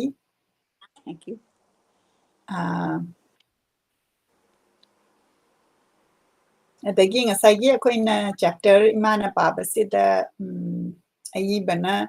ꯑꯩꯈꯣꯏꯒꯤ ꯂꯥꯏꯕꯛꯀ ꯊꯕꯛꯀ ꯀꯅꯥꯅ ꯂꯨꯏ ꯍꯥꯏꯕꯁꯤ ꯀꯕꯤ ꯆꯥꯎꯕꯅ ꯍꯪꯕꯤꯔꯝꯃꯤ ꯍꯥꯏꯅ ꯑꯗꯨꯒꯤ ꯔꯦꯐꯔꯦꯟꯁ ꯑꯃꯁꯨ ꯂꯩꯈ꯭ꯔꯦ ꯑꯗꯨꯒ ꯃꯥꯅ ꯑꯩꯈꯣꯏꯒꯤ ꯂꯥꯏꯕꯛꯇ ꯑꯩꯈꯣꯏꯅ ꯈꯜꯂꯨꯗꯕ ꯍꯥꯏꯇꯥꯔꯦ ꯑꯗꯨꯃꯥꯏꯅ ꯑꯗꯨꯝ ꯊꯣꯛꯂꯛꯄ ꯑꯗꯨꯒꯨꯝꯕꯒꯤ ꯏꯟꯁꯤꯗꯦꯟꯁꯤꯡ ꯑꯗꯨꯅꯤ ꯔꯦꯐꯔ ꯇꯧꯕꯤꯔꯛꯏꯕꯗꯨ ꯑꯩꯈꯣꯏꯅ ꯂꯣꯏꯅꯃꯛ ꯄ꯭ꯂꯥꯟ ꯇꯧꯕꯁꯤꯡꯁꯦ ꯂꯣꯏꯅ ꯑꯣꯏꯊꯣꯛꯄ ꯅꯠꯇꯕ ꯅꯦꯆꯔꯦꯜꯂꯤ ꯌꯨꯅꯤꯚꯔꯁꯅ ꯁꯦꯝꯃꯛꯄ ꯂꯝꯕꯤ ꯑꯃꯁꯨ ꯂꯩ ꯍꯥꯏꯕꯗꯣ ꯑꯗꯨꯅꯤ ꯃꯥꯒꯤꯗ ꯁꯦꯌꯔ ꯇꯧꯔꯛꯏꯕꯁꯤ ꯃꯅꯤꯁꯤꯡꯅ ꯃꯈꯥ ꯇꯥꯅ ꯏꯕꯤꯔꯛꯏ ꯏꯃꯥ ꯑꯣꯊꯔꯒꯤ ꯃꯨꯅꯤꯁꯤ ꯃꯥꯒꯤ ꯊꯋꯥꯏ ꯑꯣꯏꯕꯤꯗꯣ ꯑꯣꯏꯔꯝꯂꯦꯀꯣ ꯍꯥꯏꯔꯤ ꯑꯗꯨꯅ ꯃꯅꯤꯁꯤꯡꯅ ꯂꯥꯏꯔꯤꯛꯁꯤ ꯐꯨꯜ ꯍꯦꯛ ꯂꯧꯈꯤꯕꯒ ꯄꯥꯔꯕ ꯃꯥꯜꯂꯤ ꯀꯅꯥꯅꯣ ꯃꯥ ꯃꯨꯅꯤꯁꯤ ꯍꯥꯏꯅ ꯄꯥꯗꯧꯒꯤ ꯍꯥꯡꯗꯣꯛꯄ ꯍꯧꯈ꯭ꯔꯕꯅꯤ ꯒꯥꯔꯤ ꯊꯧ ꯊꯧꯅ ꯑꯗꯒꯤ ꯉꯁꯥꯏ ꯑꯩꯈꯣꯏꯒꯤ ꯃꯥꯏꯕꯤꯅ ꯐꯥꯎꯔꯛꯏ ꯍꯥꯏꯕꯁꯦ ꯑꯩꯈꯣꯏꯒꯤ ꯃꯅꯤꯄꯨꯔꯗ ꯑꯗꯨꯝ ꯃꯥꯏꯕꯤ ꯁꯦꯟ ꯍꯨꯟꯕꯁꯦ ꯑꯗꯨꯝ ꯆꯠꯅꯕ ꯍꯥꯏꯇꯥꯔꯦꯀꯣ ꯃꯁꯤꯒꯤ ꯔꯦꯐꯔꯦꯟꯁ ꯑꯃꯁꯨ ꯌꯥꯎꯔꯛꯄ ꯑꯗꯨꯒ ꯃꯥꯅ ꯌꯥꯝ ꯐꯖꯅ ꯑꯩꯈꯣꯏ ꯀꯔꯤ ꯍꯩꯀ꯭ꯔꯨ ꯑꯃ ꯎꯝꯃ ꯆꯠꯁꯤꯔ ꯀꯥꯏꯁꯦ ꯑꯁꯦꯡꯕꯒꯤꯗꯤ ꯏꯃꯥꯅ ꯃꯗꯨ ꯑꯦꯂꯥꯕꯣꯔꯦꯠ ꯇꯧꯔꯝꯗ꯭ꯔꯒꯗꯤ ꯑꯩꯈꯣꯏꯒꯨꯝꯕꯅꯗꯤ ꯀꯩꯅꯣ ꯍꯩꯀ꯭ꯔꯨ ꯎꯝꯃꯒ ꯆꯠꯄ ꯍꯥꯏꯁꯦ ꯑꯩꯗꯤ ꯑꯗꯨ ꯑꯍꯥꯟꯕꯗ ꯒ꯭ꯌꯥꯟ ꯇꯥꯔꯣꯏꯑꯦꯕ ꯑꯗꯨꯅ ꯏꯃꯥꯅ ꯄꯥꯔꯀꯥꯟꯗ ꯃꯗꯨꯒꯤ ꯀꯟꯇꯦꯛꯁ ꯍꯥꯞꯄꯤꯔꯛꯄꯗꯨ ꯌꯥꯝ ꯅꯨꯡꯉꯥꯏ ꯀꯩꯒꯤꯅꯣꯒ ꯑꯩꯈꯣꯏꯅ ꯃꯗꯨꯒꯤ ꯀꯟꯇꯦꯛꯁꯇꯨ ꯑꯃꯨꯛ ꯈꯪꯉꯣꯏꯗꯣꯏꯅꯤ ꯑꯗꯨꯒ ꯃꯥꯏꯕꯤ ꯁꯦꯟ ꯍꯨꯜꯂꯀꯥꯟꯗ ꯃꯥꯅ ꯑꯗꯨꯝ ꯐꯥꯎꯔꯛꯄꯗ ꯆꯥꯅꯅ ꯆꯨꯝꯈꯤꯕ ꯑꯗꯨꯒꯤ ꯀꯩꯅꯣꯗꯨꯅꯤ ꯑꯗꯨꯅ ꯃꯁꯤꯒꯨꯝꯕꯒꯤ ꯑꯩꯈꯣꯏꯒꯤ ꯔꯦꯐꯔꯦꯟꯁꯁꯤ ꯇꯥꯔꯀꯥꯟꯗ ꯑꯩ ꯃꯊꯪ ꯃꯅꯤꯄꯨꯔ ꯊꯣꯛꯂꯛꯄꯗ ꯃꯥꯏꯕꯤ ꯈꯔ ꯁꯦꯟ ꯍꯨꯟꯕ ꯆꯠꯄ ꯇꯥꯔꯦ ꯁꯨꯃꯥꯏꯅ ꯐꯥꯎꯔꯛꯄꯒꯤ ꯁꯤꯗ ꯌꯥꯝ ꯀꯟꯅ ꯊꯥꯖꯕ ꯊꯥꯖꯗꯕꯒꯤ ꯅꯠꯇꯕ ꯃꯁꯤꯒꯤ ꯀꯣꯟꯇꯦꯛꯁꯁꯤ ꯌꯥꯝꯅ ꯅꯨꯡꯉꯥꯏꯕ ꯑꯃ intriguing interesting ꯄꯣꯛꯄ ꯍꯥꯏꯕ ꯇꯥꯔꯦ ꯑꯗꯒꯤ ꯀ꯭ꯂꯥꯁ 9 ꯇꯝꯃꯦ ꯃꯥ ꯀ꯭ꯂꯥꯁ 9 ꯇꯝꯃꯀꯥꯟꯗ ꯃꯥꯅ MA ꯐꯥꯎ ꯇꯝꯅꯤꯡꯕꯒꯤ ꯑꯗꯨꯝ ꯋꯥꯈꯜꯁꯤꯗꯤ ꯂꯩꯕ ꯑꯗꯨꯒꯤ ꯃꯊꯪ ꯏꯃꯥꯅ ꯄꯥꯕꯤꯈ꯭ꯔꯦ ꯁ꯭ꯔꯤꯅꯤꯕꯥꯁ ꯈꯨꯃꯨꯛꯆꯥꯝꯅ ꯌꯥꯝꯅ ꯅꯨꯡꯉꯥꯏ ꯍꯥꯏꯅ ꯍꯥꯏꯕꯤꯔꯛꯏ ꯉꯁꯤꯒꯤ ꯆꯦꯞꯇꯔꯁꯤꯡ ꯏꯃꯥꯅ ꯄꯥꯕꯤꯈꯤꯕꯁꯤ ꯁ꯭ꯔꯤꯅꯤꯕꯥꯁꯁꯦ ꯀꯥꯏꯗꯒꯤꯅꯣ ꯁ꯭ꯔꯤꯅꯤꯕꯥꯁꯁꯤ ꯀꯗꯥꯏꯗꯒꯤꯅꯣ ꯑꯝꯇꯪ ꯍꯥꯏꯕꯤꯔꯛꯎ ꯃꯐꯝ ꯑꯩꯈꯣꯏꯅ ꯀꯩꯅꯣ ꯀꯥꯏꯗꯒꯤ ꯌꯦꯡꯕꯤꯔꯛꯏꯅꯣ ꯀ ꯍꯥꯏꯕꯁꯤ ꯇꯥꯕꯗ ꯌꯥꯝꯅ ꯅꯨꯡꯉꯥꯏꯖꯕ ꯑꯗꯨꯅꯤ ꯑꯗꯒꯤ ꯉꯁꯥꯏ ꯌꯣꯡꯆꯥꯛ ꯎ ꯀꯥꯕꯒꯤ ꯃꯁꯤ ꯄꯜꯂꯛꯄ ꯀꯥꯟꯗ ꯌꯥꯝꯅ ꯑꯩꯈꯣꯏꯗꯁꯨ ꯑꯉꯥꯡ ꯑꯣꯏꯔꯤꯉꯩꯗ ꯑꯩꯁꯨ ꯎ ꯌꯥꯝ ꯀꯥꯖꯔꯛꯏ ꯑꯩꯈꯣꯏꯒꯤ ꯃꯅꯤꯡꯗ ꯑꯩꯈꯣꯏ ꯌꯨꯝꯒꯤ ꯃꯅꯤꯡꯗ ꯖꯥꯝ ꯄꯥꯝꯕꯤ ꯑꯃ ꯍꯧꯔꯝꯃꯦ ꯃꯗꯨꯗ ꯑꯩꯁꯤꯅ ꯑꯩꯈꯣꯏ ꯂꯩꯈꯥꯎꯁꯤ ꯌꯥꯜꯂꯀꯥꯟꯗ ꯀꯥꯔꯒ ꯖꯥꯝꯁꯦ ꯍꯦꯛꯑꯒ ꯃꯊꯛꯇꯒ ꯆꯥꯕꯗꯣ ꯑꯗꯨ ꯃꯥꯒꯤ ꯄꯥꯔꯤꯉꯩꯗ ꯑꯗꯨꯒꯤ ꯋꯥꯈꯟꯗꯣ ꯂꯥꯛꯏ ꯑꯗꯒꯤ ꯑꯩꯈꯣꯏꯒꯤ ꯌꯨꯝꯊꯪꯅꯕꯒꯤ ꯃꯃꯥꯡꯗ ꯌꯥꯝꯅ ꯍꯥꯎꯕ ꯄꯨꯟꯙꯣꯟ ꯀꯩꯅꯣꯁꯦ ꯀꯔꯤ ꯀꯧꯏ ꯃꯥ ꯑꯉꯥꯡꯕ ꯃꯌꯥꯏꯗ ꯕꯤꯂꯥꯏꯇꯤ ꯄꯨꯡꯗꯣꯟ ꯕꯤꯂꯥꯏꯇꯤ ꯄꯨꯟꯙꯣꯟ ꯑꯄꯤꯛꯄ ꯌꯥꯝ ꯍꯥꯎꯕ ꯑꯗꯨꯒ ꯌꯥꯝꯅꯗꯤ ꯎꯁꯦ ꯆꯥꯎꯕꯒꯤ ꯀꯟꯅ ꯀꯥꯒꯗꯕ ꯑꯗꯨꯒꯨꯝꯕꯒꯤ ꯁꯤꯟꯗꯨ ꯅꯤꯡꯁꯤꯡꯍꯜꯂꯤ ꯌꯥꯝꯅ ꯗꯤꯁꯀ꯭ꯔꯤꯞꯇꯤꯞ ꯑꯣꯏꯕ ꯅꯨꯡꯉꯥꯏꯕ ꯃꯦꯃꯣꯔ ꯑꯣꯏꯔꯀꯥꯟꯗ ꯑꯩꯈꯣꯏꯒꯤ ꯆꯥꯏꯜꯍꯨꯗ ꯅꯤꯡꯁꯤꯡꯍꯟꯕ ꯉꯝꯕ ꯑꯗꯨꯒꯨꯝꯕ ꯔꯥꯏꯇꯤꯡꯅꯤ ꯍꯥꯏꯅ ꯍꯥꯏꯖꯒꯦ ꯑꯗꯒꯤ ꯉꯁꯥꯏꯒꯤ ꯔꯦꯐꯔꯦꯟꯁꯇ ꯃꯥꯅ ꯀ꯭ꯂꯥꯁ 9ꯗꯒꯤ ꯆꯣꯡꯉꯀꯥꯟꯗ ꯃꯦꯇ꯭ꯔꯤꯛ ꯗꯥꯏꯔꯦꯛ ꯊꯥꯔꯒ ꯉꯥꯏꯈꯣꯡꯒꯤ ꯁ꯭ꯀꯨꯜꯗ ꯃꯤ 19 ꯑꯦꯗꯃꯤꯠ ꯇꯧꯔꯀꯥꯟꯗ ꯃꯥ ꯃꯇꯣꯝꯗ ꯄꯥꯁ ꯇꯧꯕ ꯑꯗꯒꯤ ꯃꯥꯅ ꯊꯥꯏꯅ ꯅꯥꯈꯤꯕ ꯂꯥꯏ ꯊꯣꯛꯄꯒꯤ ꯃꯇꯝꯗ ꯀ꯭ꯂꯥꯁ ꯑꯃ ꯍꯟꯊꯍꯧꯕ ꯀꯥꯟꯗ ꯃꯉꯣꯟꯗ ꯃꯊ꯭ꯋꯥꯏ ꯅꯨꯡꯉꯥꯏꯇꯕꯗꯨ ꯃꯗꯨꯗ ꯆꯣꯡꯉꯒ ꯃꯥꯒꯤ ꯁꯦꯝ ꯃꯃꯥꯟꯅꯕꯁꯤꯡꯗꯨꯒ ꯂꯥꯏꯔꯤꯛ ꯇꯝꯃꯤꯟꯅꯈꯤꯕ ꯑꯗꯨꯒꯤ ꯑꯩꯗꯤ ꯃꯥꯏꯁꯦ ꯄꯨꯔꯥ ꯃꯥꯏ ꯍꯥꯔꯠꯇ ꯂꯩꯕꯁꯤꯡꯁꯦ ꯏꯊꯣꯔꯛꯄꯗꯨꯅꯤ ꯑꯗꯨꯒ ꯑꯩꯈꯣꯏꯅ ꯐꯤꯜ ꯇꯧꯕꯗꯣ ꯑꯗꯨ ꯌꯥꯝꯅ ꯅꯨꯡꯉꯥꯏ ꯑꯗꯒꯤ ꯃꯣꯏ ꯁꯥꯇ꯭ꯔ ꯑꯣꯖꯥꯁꯤꯡꯅ ꯑꯃꯨꯛ ꯁꯥꯇ꯭ꯔ ꯍꯨꯔꯥꯟꯕꯒꯤꯒ ꯀꯩꯅꯣ ꯑꯦꯛꯖꯥꯝꯄꯜ ꯄꯤꯔꯛꯄꯗꯣ ꯃꯣꯏ ꯑꯃꯥꯏꯅ ꯁꯥꯇ꯭ꯔ ꯍꯥꯏꯕꯤꯌꯨ ꯃꯇꯝꯗꯨꯗꯒꯤ ꯍꯧꯅ ꯁꯥꯇ꯭ꯔ ꯍꯨꯔꯥꯟꯕꯁꯦ ꯍꯨꯔꯥꯟꯕ ꯍꯧꯖꯤꯛꯇꯤ ꯊꯥꯡꯉꯩ ꯁꯦꯡꯅ ꯂꯨ ꯇꯧꯅꯔꯤꯕꯅꯦ ꯃꯦꯇ꯭ꯔꯤꯛꯀꯤꯅꯦ ꯄꯔꯤꯈꯥꯁꯦ ꯍꯥꯏꯗꯣꯔꯛꯄ ꯉꯥꯏ ꯂꯩꯕ ꯌꯥꯎꯔꯤꯑꯕ ꯁ꯭ꯀꯨꯜ ꯂꯤꯡꯈꯠꯂꯤꯕ ꯂꯩꯕꯥꯛꯀꯤ ꯌꯥꯏꯐꯅꯕ ꯇꯧꯔꯤꯕ ꯄ꯭ꯔꯥꯏꯚꯦꯠ ꯁ꯭ꯀꯨꯜꯒꯤ ꯒ꯭ꯔꯨꯞꯁꯤꯡꯁꯦ ꯃꯁꯤꯗꯤꯅꯦ ꯃꯣꯏꯗꯤꯅꯦ ꯐꯥꯁ ꯀꯅꯥ ꯇꯥꯗꯣꯔꯦ ꯍꯥꯏꯁꯦ ꯃꯣꯏ ꯍꯥꯟꯅ ꯆꯠꯂꯀꯥꯟꯗꯅꯦ ꯃꯣꯏ ꯀꯩꯅꯣꯁꯦ ꯑꯩꯅ ꯃꯗꯨ ꯎꯖꯔꯨꯕꯗꯤ ꯅꯠꯇꯦꯀꯣ ꯑꯩꯒꯤꯗꯤ ꯑꯉꯥꯡ ꯊꯝꯕꯗꯅꯦ ꯑꯉꯥꯡꯒꯤ ꯃꯄꯥꯁꯤꯅ ꯍꯥꯏꯔꯝꯕꯒꯤ ꯈꯪꯖꯝꯅꯤꯀோ ꯑꯗꯨꯅ ꯃꯣꯏ ꯂꯩꯌꯦꯕ ꯃꯇꯝꯗꯨꯗꯗꯤ ꯑꯣꯖꯥ ꯍꯣꯏꯒꯤꯗꯤ ꯂꯩꯕ ꯅꯠꯇꯦꯀꯣ ꯑꯣꯖꯥꯅ ꯂꯥꯏꯔꯤꯛꯇꯨ ꯌꯥꯝ ꯐꯔꯛꯄꯅꯤꯅ ꯁ꯭ꯀꯨꯜꯗꯨꯗ ꯃꯣꯏ ꯔꯤꯀꯣꯒꯅꯦꯁꯟꯁꯦ ꯍꯦꯛ ꯐꯪꯕꯗ ꯑꯁ ꯃꯁꯤ ꯑꯉꯥꯡꯁꯤꯅ ꯑꯩꯈꯣꯏ ꯁ꯭ꯀꯨꯜꯗ ꯇꯧꯔꯒꯗꯤ ꯃꯥꯏ ꯄꯥꯛꯀꯅꯤ ꯍꯥꯏꯅ ꯑꯗꯨ ꯑꯣꯏꯔꯒꯗꯤ ꯐꯥꯔꯁ ꯁꯦꯀꯦꯟ ꯇꯥꯕꯁꯦ ꯇ꯭ꯔꯥꯟꯁꯐꯔ ꯁꯨꯛꯄꯤ ꯄꯤꯅꯗꯦꯕ ꯑꯩꯁꯨ ꯁ꯭ꯀꯨꯜ ꯐꯅꯌꯥꯝ ꯄꯨꯔꯛꯑꯦ ꯁꯤꯅꯦꯅ ꯑꯥꯏꯗꯦꯟꯗ ꯄꯨꯔꯛꯄ ꯃꯇꯝꯗ ꯑꯉꯥꯡ ꯑꯐꯕ ꯌꯥꯝ ꯌꯥꯎꯋꯦꯕ ꯑꯗꯨꯅ ꯑꯐꯕ ꯁ꯭ꯀꯨꯜꯗ ꯆꯠꯈꯤꯕ ꯃꯇꯝꯗ ꯇ꯭ꯔꯥꯟꯁꯐꯔ ꯄꯤꯗꯕ ꯏꯁꯥꯒꯤ ꯍꯦꯗ ꯃꯥꯁꯇꯔꯗꯨꯅ ꯁ꯭ꯀꯨꯜꯒꯤ ꯑꯣꯊꯣꯔꯤꯇꯤꯅ ꯑꯁ ꯀꯧꯅꯗꯕ ꯐꯥꯎ ꯌꯥꯎꯔꯤꯕꯅꯦꯕ ꯑꯐꯕ ꯁꯥꯇ꯭ꯔ ꯃꯨꯟꯅꯕꯗ ꯑꯗꯣ ꯉꯁꯤꯗꯤ ꯀꯩꯗꯧꯔꯒꯦꯕꯨ ꯑꯐꯕ ꯁꯥꯇ꯭ꯔꯁꯤꯡꯁꯦ ꯄꯨꯊꯣꯛꯑꯒꯗꯤꯅꯦ ꯀꯩꯅꯣ ꯍꯦꯛꯇ ꯑꯩꯒꯤ ꯁ꯭ꯀꯨꯜꯁꯦ ꯃꯥꯏ ꯄꯥꯛꯀꯗꯧꯔꯝꯅꯦꯅ ꯁ꯭ꯀꯨꯜ ꯄꯥꯏꯌꯣꯅꯔ ꯑꯣꯏꯔꯤ ꯃꯌꯥꯝꯁꯦ ꯃꯁꯤ ꯍꯦꯛꯇ ꯀꯩꯅꯣ ꯀꯩꯊꯦꯜꯗ ꯄꯣꯠ ꯌꯣꯟꯕꯗꯧꯅ ꯄꯩꯁꯥ ꯊꯥꯗꯕ ꯑꯗꯨꯒ ꯃꯃꯥ ꯃꯄꯥꯅ ꯂꯧꯕ꯭ꯔꯥ ꯂꯧꯗꯕ꯭ꯔꯥ ꯑꯗꯨꯗꯤ ꯑꯗꯨ ꯌꯧꯅꯗꯤ ꯑꯩ ꯈꯪꯖꯗ꯭ꯔꯦꯀꯣ ꯃꯌꯥꯝꯅ ꯁꯨꯝ ꯍꯥꯏꯕꯗ ꯑꯌꯥꯝꯕ ꯃꯇꯝꯗ ꯀꯩꯅꯣ ꯑꯣꯏ ꯁꯥꯇ꯭ꯔꯁꯤꯡꯁꯦ 11 12ꯀꯤꯅꯤ ꯈ꯭ꯋꯥꯏ ꯃꯔꯨ ꯑꯣꯏꯅ ꯍꯧꯖꯤꯛ ꯇꯧꯔꯤꯁꯦ 10ꯒꯤ ꯍꯥꯏꯗꯣꯛꯄꯁꯦ ꯁꯤꯗꯩꯁꯤꯗ ꯑꯉꯥꯡꯁꯦ ꯀꯅꯥ ꯐꯥꯁ ꯇꯥꯏ ꯑꯗꯨꯗꯤ ꯀꯥꯏ ꯇꯝꯗꯣꯔꯤ ꯃꯄꯥꯟ ꯇꯝꯗꯣꯏꯔꯥ ꯃꯅꯨꯡ ꯇꯝꯗꯣꯔꯒꯗꯤ ꯑꯩꯈꯣꯏꯗ ꯄꯨꯁꯜꯍꯧꯔꯁꯤ ꯁꯤ ꯈꯛꯇꯅꯦꯕ ꯇꯧꯅꯔꯤꯁꯦ ꯑꯗꯨꯅ ꯃꯇꯝꯗꯨꯒꯤ ꯑꯣꯖꯥꯒꯤ ꯐꯤꯕꯝꯗꯣ ꯑꯗꯨꯁꯨ ꯉꯁꯥꯏ ꯆꯦ ꯐꯥꯎꯕ ꯆꯠꯅꯔꯤꯗꯣ ꯀꯔꯤꯒꯤꯗꯃꯛꯇ ꯑꯩꯈꯣꯏꯗꯒꯤ ꯑꯉꯥꯡ ꯂꯧꯔꯀꯥꯟꯗ ꯍꯨꯔꯥꯜꯂ ꯄꯩꯈꯥ ꯊꯥꯔꯤꯅꯣ ꯇꯧꯔꯤꯁꯦ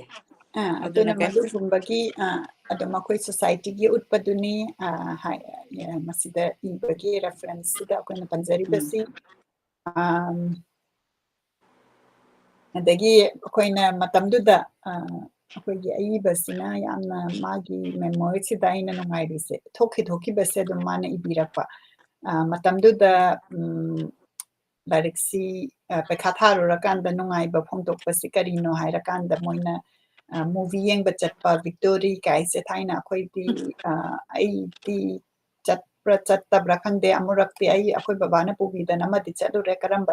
ꯊꯤꯌꯦꯇꯔꯅꯣꯏꯗꯨꯗꯤ ꯈꯪꯗ꯭ꯔꯦ ꯑꯗꯨꯒ ꯃꯇꯝꯗꯨꯗ ꯍꯤꯟꯗꯤ ꯃꯨꯚꯤꯁꯦ ꯌꯥꯝꯅ ꯑꯗꯨꯝ ꯌꯦꯡꯅꯕ ꯍꯥꯏꯇꯥꯔꯦꯀꯣ ꯑꯗꯨꯒ ꯑꯩꯈꯣꯏ ꯃꯔꯛꯇ ꯍꯤꯟꯗꯤ ꯃꯨꯚꯤ ꯊꯤꯡꯈꯤꯕ ꯈꯣꯠꯈꯤꯕꯗꯨꯒꯤ ꯑꯀꯤꯕ ꯃꯤꯅ ꯀꯔꯤ ꯍꯥꯏꯔꯛꯀꯅꯤ ꯈꯪꯗꯅ ꯃꯥꯅ ꯃꯇꯝꯗꯨꯗ ꯊꯣꯛꯈꯤꯕ ꯏꯕꯤꯔꯛꯄꯗꯣ ꯑꯩꯈꯣꯏ ꯃꯅꯤꯄꯨꯔꯗ ꯍꯤꯟꯗꯤ ꯃꯨꯚꯤꯁꯤ ꯃꯨꯚꯤꯗ ꯆꯠꯂꯔꯀꯥꯟꯗ ꯌꯦꯡꯉꯝꯃꯤ ꯍꯥꯏꯕꯒꯤ ꯑꯗꯨ ꯏꯕꯗꯨꯅꯤ ꯑꯗꯒꯤ ꯑꯃꯅ ꯌꯥꯝꯅ ꯅꯨꯡꯉꯥꯏꯕ ꯑꯃꯅ ꯃꯥꯒꯤ ꯉꯁꯥꯏꯒꯤ ꯃꯥꯏꯕꯤ ꯁꯦꯟ ꯍꯨꯟꯕꯒꯤ ꯑꯃ ꯍꯥꯏꯈ꯭ꯔꯦꯀꯣ ꯑꯗꯒꯤ ꯃꯥꯏ ꯃꯃꯪꯁꯦ ꯃꯥꯁꯦ ꯈꯔ ꯑꯩꯈꯣꯏꯒꯤ ꯑꯏꯕ ꯃꯤꯡ ꯑꯣꯏꯅ ꯄꯟꯖꯔꯕꯗ ꯁꯂꯥꯝ ꯇꯣꯡꯕꯁꯦ ꯃꯥꯁꯦ ꯈꯔ ꯏꯟꯇ꯭ꯌꯨꯇꯤꯞ ꯄꯋꯥꯔ ꯂꯩꯕ꯭ꯔꯥ ꯍꯥꯏꯅ ꯑꯩꯅ ꯈꯟꯖꯩ ꯃꯥꯅꯒ ꯃꯪꯗ ꯉꯁꯥꯏꯒꯤ ꯃꯥꯏ ꯃꯃꯥꯟꯅꯕ ꯂꯣꯡꯖꯝꯅꯕ ꯀꯦꯁꯣꯔꯒ ꯃꯥꯒ ꯁꯦꯀꯦꯟ ꯗꯤꯕꯤꯖꯟ ꯇꯥꯔꯦ ꯍꯥꯏꯔꯒ ꯃꯥꯏ ꯃꯃꯤꯡ ꯑꯅꯤꯁꯦ ꯇꯛ ꯇꯛꯀ ꯊꯝꯅꯔꯒ ꯈꯕꯔꯗ ꯐꯣꯡꯕꯒꯤ ꯎꯕꯁꯦ ꯑꯗꯣ ꯃꯥ ꯑꯗꯨꯃꯥꯏꯅꯒ ꯑꯣꯏꯔꯛꯄꯗꯣ ꯑꯗꯨꯒꯨꯝꯕꯒꯤ ꯈꯔ ꯏꯟꯇ꯭ꯌꯨꯁꯟꯗꯨꯒꯤ ꯃꯃꯤ ꯇꯥꯏ ꯌꯥꯝꯅ ꯅꯨꯡꯉꯥꯏ ꯑꯩꯈꯣꯏꯅꯁꯨ ꯑꯗꯨꯝ ꯋꯥꯈꯟꯗ ꯈꯜꯂꯛꯄ ꯂꯩꯗꯅ ꯃꯪꯗ ꯑꯗꯨ ꯎꯔꯝꯃꯦ ꯀꯥꯏꯅ ꯍꯥꯏꯕꯔꯒ ꯑꯣꯏꯔꯛꯄꯗꯣ ꯑꯗꯨꯒꯨꯝꯕꯗꯨꯅꯤ ꯑꯩꯅ ꯔꯦꯐꯔ ꯇꯧꯖꯔꯤꯕꯁꯤ ꯃꯁꯤ 1963-64ꯒꯤ ꯋꯥꯔꯤꯅꯤ ꯉꯁꯥꯏ ꯄꯟꯕꯤꯈ꯭ꯔꯦ ꯑꯃꯨꯛ ꯆꯦꯜꯂꯨꯔꯕꯗ ꯃꯃꯥꯅ ꯀꯞꯄ ꯃꯥ ꯍꯥꯔꯠ ꯕ꯭ꯔꯣꯀꯟ ꯑꯣꯏꯈꯤꯕ ꯀꯩꯝꯇꯗꯤ ꯍꯥꯏꯗ꯭ꯔꯒ ꯃꯥꯅ ꯉꯥ ꯌꯥꯏꯕꯒꯤ ꯁꯤꯟ ꯚꯦꯔꯤ ꯁ꯭ꯇ꯭ꯔꯣꯡ ꯁꯤꯟ ꯉꯥꯛꯇꯅꯤ ꯃꯁꯤ ꯑꯩꯈꯣꯏꯅ ꯄꯨꯟꯁꯤꯗ ꯋꯥꯍꯩ ꯍꯥꯏꯗꯣꯛꯇ꯭ꯔꯒꯁꯨ ꯑꯩꯈꯣꯏꯒꯤ ꯄꯨꯛꯅꯤꯡꯗ ꯀꯔꯤ ꯐꯥꯎꯏ ꯍꯥꯏꯕꯁꯦ ꯃꯥꯒꯤ ꯁꯤꯟꯗꯨꯅ ꯇꯥꯛꯄ ꯑꯗꯨꯅꯤ ꯑꯗꯨꯒ ꯃꯇꯝꯗꯨꯗ ꯃꯥꯁꯦ ꯅꯨꯄꯤ ꯆꯦꯟꯕꯒꯤ ꯋꯥ ꯂꯥꯎꯅꯔꯀꯥꯟꯗ ꯃꯥꯅ ꯑꯃꯨꯛ ꯂꯥꯏꯔꯤꯛ ꯀꯟꯅ ꯄꯥꯔꯒ ꯁꯦꯀꯦꯟ ꯗꯤꯕꯤꯖꯟ ꯄꯥꯁ ꯇꯧꯔꯒ ꯃꯤ 53ꯒꯤ ꯃꯅꯨꯡꯗ ꯃꯥ ꯈꯛꯇꯪ ꯄꯥꯁ ꯇꯧꯏ ꯍꯥꯏꯕꯒꯤ ꯑꯃꯨꯛ ꯃꯥꯏ ꯃꯃꯤꯡꯁꯦ ꯂꯥꯛꯄꯗꯨꯒꯤ ꯑꯗꯨꯒꯤ ꯁꯛꯁꯦꯁ ꯁ꯭ꯇꯣꯔꯤ ꯍꯥꯏꯕ ꯇꯥꯔꯦꯀꯣ ꯃꯗꯨꯅꯤ ꯑꯗꯒꯤ ꯑꯃꯨꯛ ꯃꯥꯅ ꯀꯩꯅꯣ ꯗꯤ ꯑꯦꯝ ꯀꯣꯂꯦꯖ ꯇꯝꯕ ꯂꯥꯛꯑꯀꯥꯟꯗ ꯑꯃꯨꯛ ꯃꯥꯒꯤꯁꯤ ꯃꯥ ꯀꯩꯅꯣ ꯔꯦꯟꯠꯇ ꯂꯩꯗꯣꯏꯔꯥ ꯀꯦꯂꯤꯆꯅꯥꯒꯤ ꯃꯐꯝ ꯃꯌꯥꯗ ꯂꯩꯒ ꯍꯥꯏꯁꯦ ꯀꯥꯡꯖꯥꯕꯤ ꯂꯩꯔꯛꯇ ꯀꯦꯂꯤꯆꯅꯥꯒꯤ ꯃꯐꯝ ꯑꯃ ꯂꯩ ꯑꯩꯁꯨ ꯈꯪꯉꯤ ꯑꯗꯨꯒꯤ ꯃꯅꯤꯡꯗ ꯑꯗꯨꯃꯥꯏꯅ ꯇꯧꯔꯀꯥꯟꯗ ꯃꯥꯅ ꯂꯥꯏꯔꯤꯛꯀꯤꯗꯃꯛꯇ ꯃꯥꯒꯤ ꯀꯩꯅꯣꯁꯦ ꯐꯣꯀꯁ ꯇꯧꯔꯒ ꯇꯧꯕꯁꯦ ꯑꯗꯨꯅ ꯑꯩꯈꯣꯏꯅ ꯉꯁꯥꯏ ꯏꯃꯥꯅꯁꯨ ꯄꯟꯕꯤꯈ꯭ꯔꯦ ꯃꯣꯔꯦꯜ ꯃꯁꯤꯗ ꯇꯝꯖꯅꯤꯡꯉꯥꯏ ꯑꯣꯏꯕ ꯍꯥꯏꯕꯗꯤ ꯑꯩꯈꯣꯏꯅ ꯂꯥꯏꯐꯇ ꯀꯩꯅꯣꯝꯃ ꯈꯜꯂꯒꯗꯤ ꯐꯣꯀꯁ ꯇꯧꯕꯁꯦ ꯑꯗꯨꯒ ꯐꯣꯀꯁ ꯇꯧꯔꯀꯥꯟꯗ ꯑꯗꯨꯝ ꯀꯩꯅꯣ ꯂꯝꯕꯤꯗꯨꯗ ꯆꯠꯄ ꯉꯝꯕ ꯍꯥꯏꯇꯥꯔꯦꯀꯣ ꯑꯗꯨꯒꯤ ꯑꯦꯛꯖꯥꯝꯄꯜꯗꯨꯅꯤ ꯑꯗꯒꯤ ꯌꯥꯝ ꯅꯨꯡꯁꯤꯅ ꯃꯥꯅ ꯃꯇꯝꯗꯨꯗ ꯗꯤ ꯑꯦꯝ ꯀꯣꯂꯦꯖꯇ ꯂꯩꯔꯝꯕ ꯑꯣꯖꯥꯁꯤꯡ ꯃꯗꯨ ꯄꯟꯕꯤꯈꯤ ꯑꯗꯒꯤ ꯑꯣꯖꯥ ꯃꯌꯥꯝ ꯃꯃꯤꯡ ꯄꯜꯂꯛꯄ ꯀꯥꯟꯗ ꯁꯤꯔꯤ ꯕꯤꯔꯦꯟ ꯁꯦ ꯔꯥꯏꯇꯔꯁꯦ ꯑꯣꯏꯔꯝꯒꯅꯤ ꯍꯥꯏꯅ ꯈꯜꯂꯤ ꯑꯣꯀꯦ ꯃꯥꯁꯤ ꯑꯣꯖꯥ ꯑꯣꯏꯅ ꯃꯇꯝꯗꯨꯗ ꯀꯩꯅꯣ ꯑꯅꯧꯕ ꯑꯣꯖꯥ ꯑꯣꯏꯅ ꯖꯣꯏꯟ ꯇꯧꯈꯤꯕ ꯃꯇꯝꯅꯤ ꯍꯥꯏꯔꯤ ꯃꯥꯁꯦ ꯕꯤ ꯑꯦ ꯄꯥꯁ ꯇꯧꯔꯀꯥꯟꯗ ꯗꯤ ꯑꯦꯝ ꯀꯣꯂꯦꯖꯇꯒꯤ ꯕꯤ ꯑꯦꯁꯦ ꯄꯥꯁ ꯇꯧꯔꯦꯗꯅ ꯑꯗꯨꯒ ꯗꯤꯃꯣꯟꯁꯇ꯭ꯔꯦꯇꯔ ꯑꯣꯏꯅ ꯆꯪꯕ ꯌꯥꯏꯑꯕ ꯃꯥꯁꯦ ꯃꯅꯤꯄꯨꯔꯤꯗꯗꯤ ꯌꯥꯝꯅ ꯍꯦꯛꯇ ꯁꯤꯔꯤ ꯕꯤꯔꯦꯟꯅꯒ ꯇꯥꯛꯄꯒꯁꯤꯗꯦꯕ ꯑꯩ ꯀꯗꯥꯏ ꯐꯝꯃꯤꯒꯦꯒ ꯈꯪꯍꯧꯗꯕꯖꯥꯠꯅꯤ ꯑꯩꯕꯨꯗꯤ ꯑꯩ ꯀ꯭ꯂꯥꯁ ꯌꯥꯎꯍꯧꯗꯦꯀꯣ ꯌꯥꯎꯕ ꯅꯠꯇꯕ ꯑꯁꯨꯛꯀꯤ ꯃꯇꯤꯛ ꯅꯨꯡꯉꯥꯏꯕ ꯑꯗꯨ ꯁꯥꯏꯔ ꯑꯣꯏꯅꯝꯕꯒꯤ ꯃꯇꯝꯗꯨꯒꯤ ꯑꯣꯖꯥ ꯅꯤꯜꯀꯥꯟꯇ ꯍꯥꯏꯔꯤꯕ ꯑꯗꯩ ꯆꯣꯡꯊꯥꯝ ꯃꯅꯤꯍꯥꯔꯀ ꯍꯥꯏꯔꯤꯕ ꯑꯣꯖꯥ ꯌꯨꯅꯤꯚꯔꯁꯤꯇꯤꯗ ꯑꯩꯈꯣꯏꯒꯤ ꯇꯝꯕꯤꯔꯛꯄ ꯑꯣꯖꯥꯅꯤꯀꯣ ꯑꯗꯣ ꯑꯩ ꯏꯁꯥꯃꯛꯀꯁꯨ ꯌꯥꯝꯅ ꯂꯨꯅ ꯇꯧꯕꯤꯔꯛꯄ ꯇꯝꯕꯤꯔꯛꯄ ꯑꯣꯖꯥꯅꯤ ꯑꯗꯨꯒ ꯃꯣꯏ ꯃꯌꯥꯝꯁꯦ ꯊꯦꯡꯅꯔꯛꯄꯒꯤ ꯃꯍꯥꯎꯗꯣ ꯑꯩꯉꯣꯟꯗꯁꯨ ꯑꯗꯨꯝ ꯊꯣꯡꯃꯨꯟ ꯅꯥꯎꯃꯨꯟꯅꯤꯅ ꯑꯗꯨꯝ ꯐꯥꯎꯏ ꯍꯥꯏꯖꯔꯤꯕ ꯑꯗꯨꯅꯦ ꯑꯗ ꯃꯥꯒꯤ ꯁꯤꯔꯤ ꯕꯤꯔꯦꯟꯒꯤ ꯃꯃꯤꯡ ꯄꯜꯂꯛꯄꯁꯤꯗ ꯑꯩꯈꯣꯏꯅ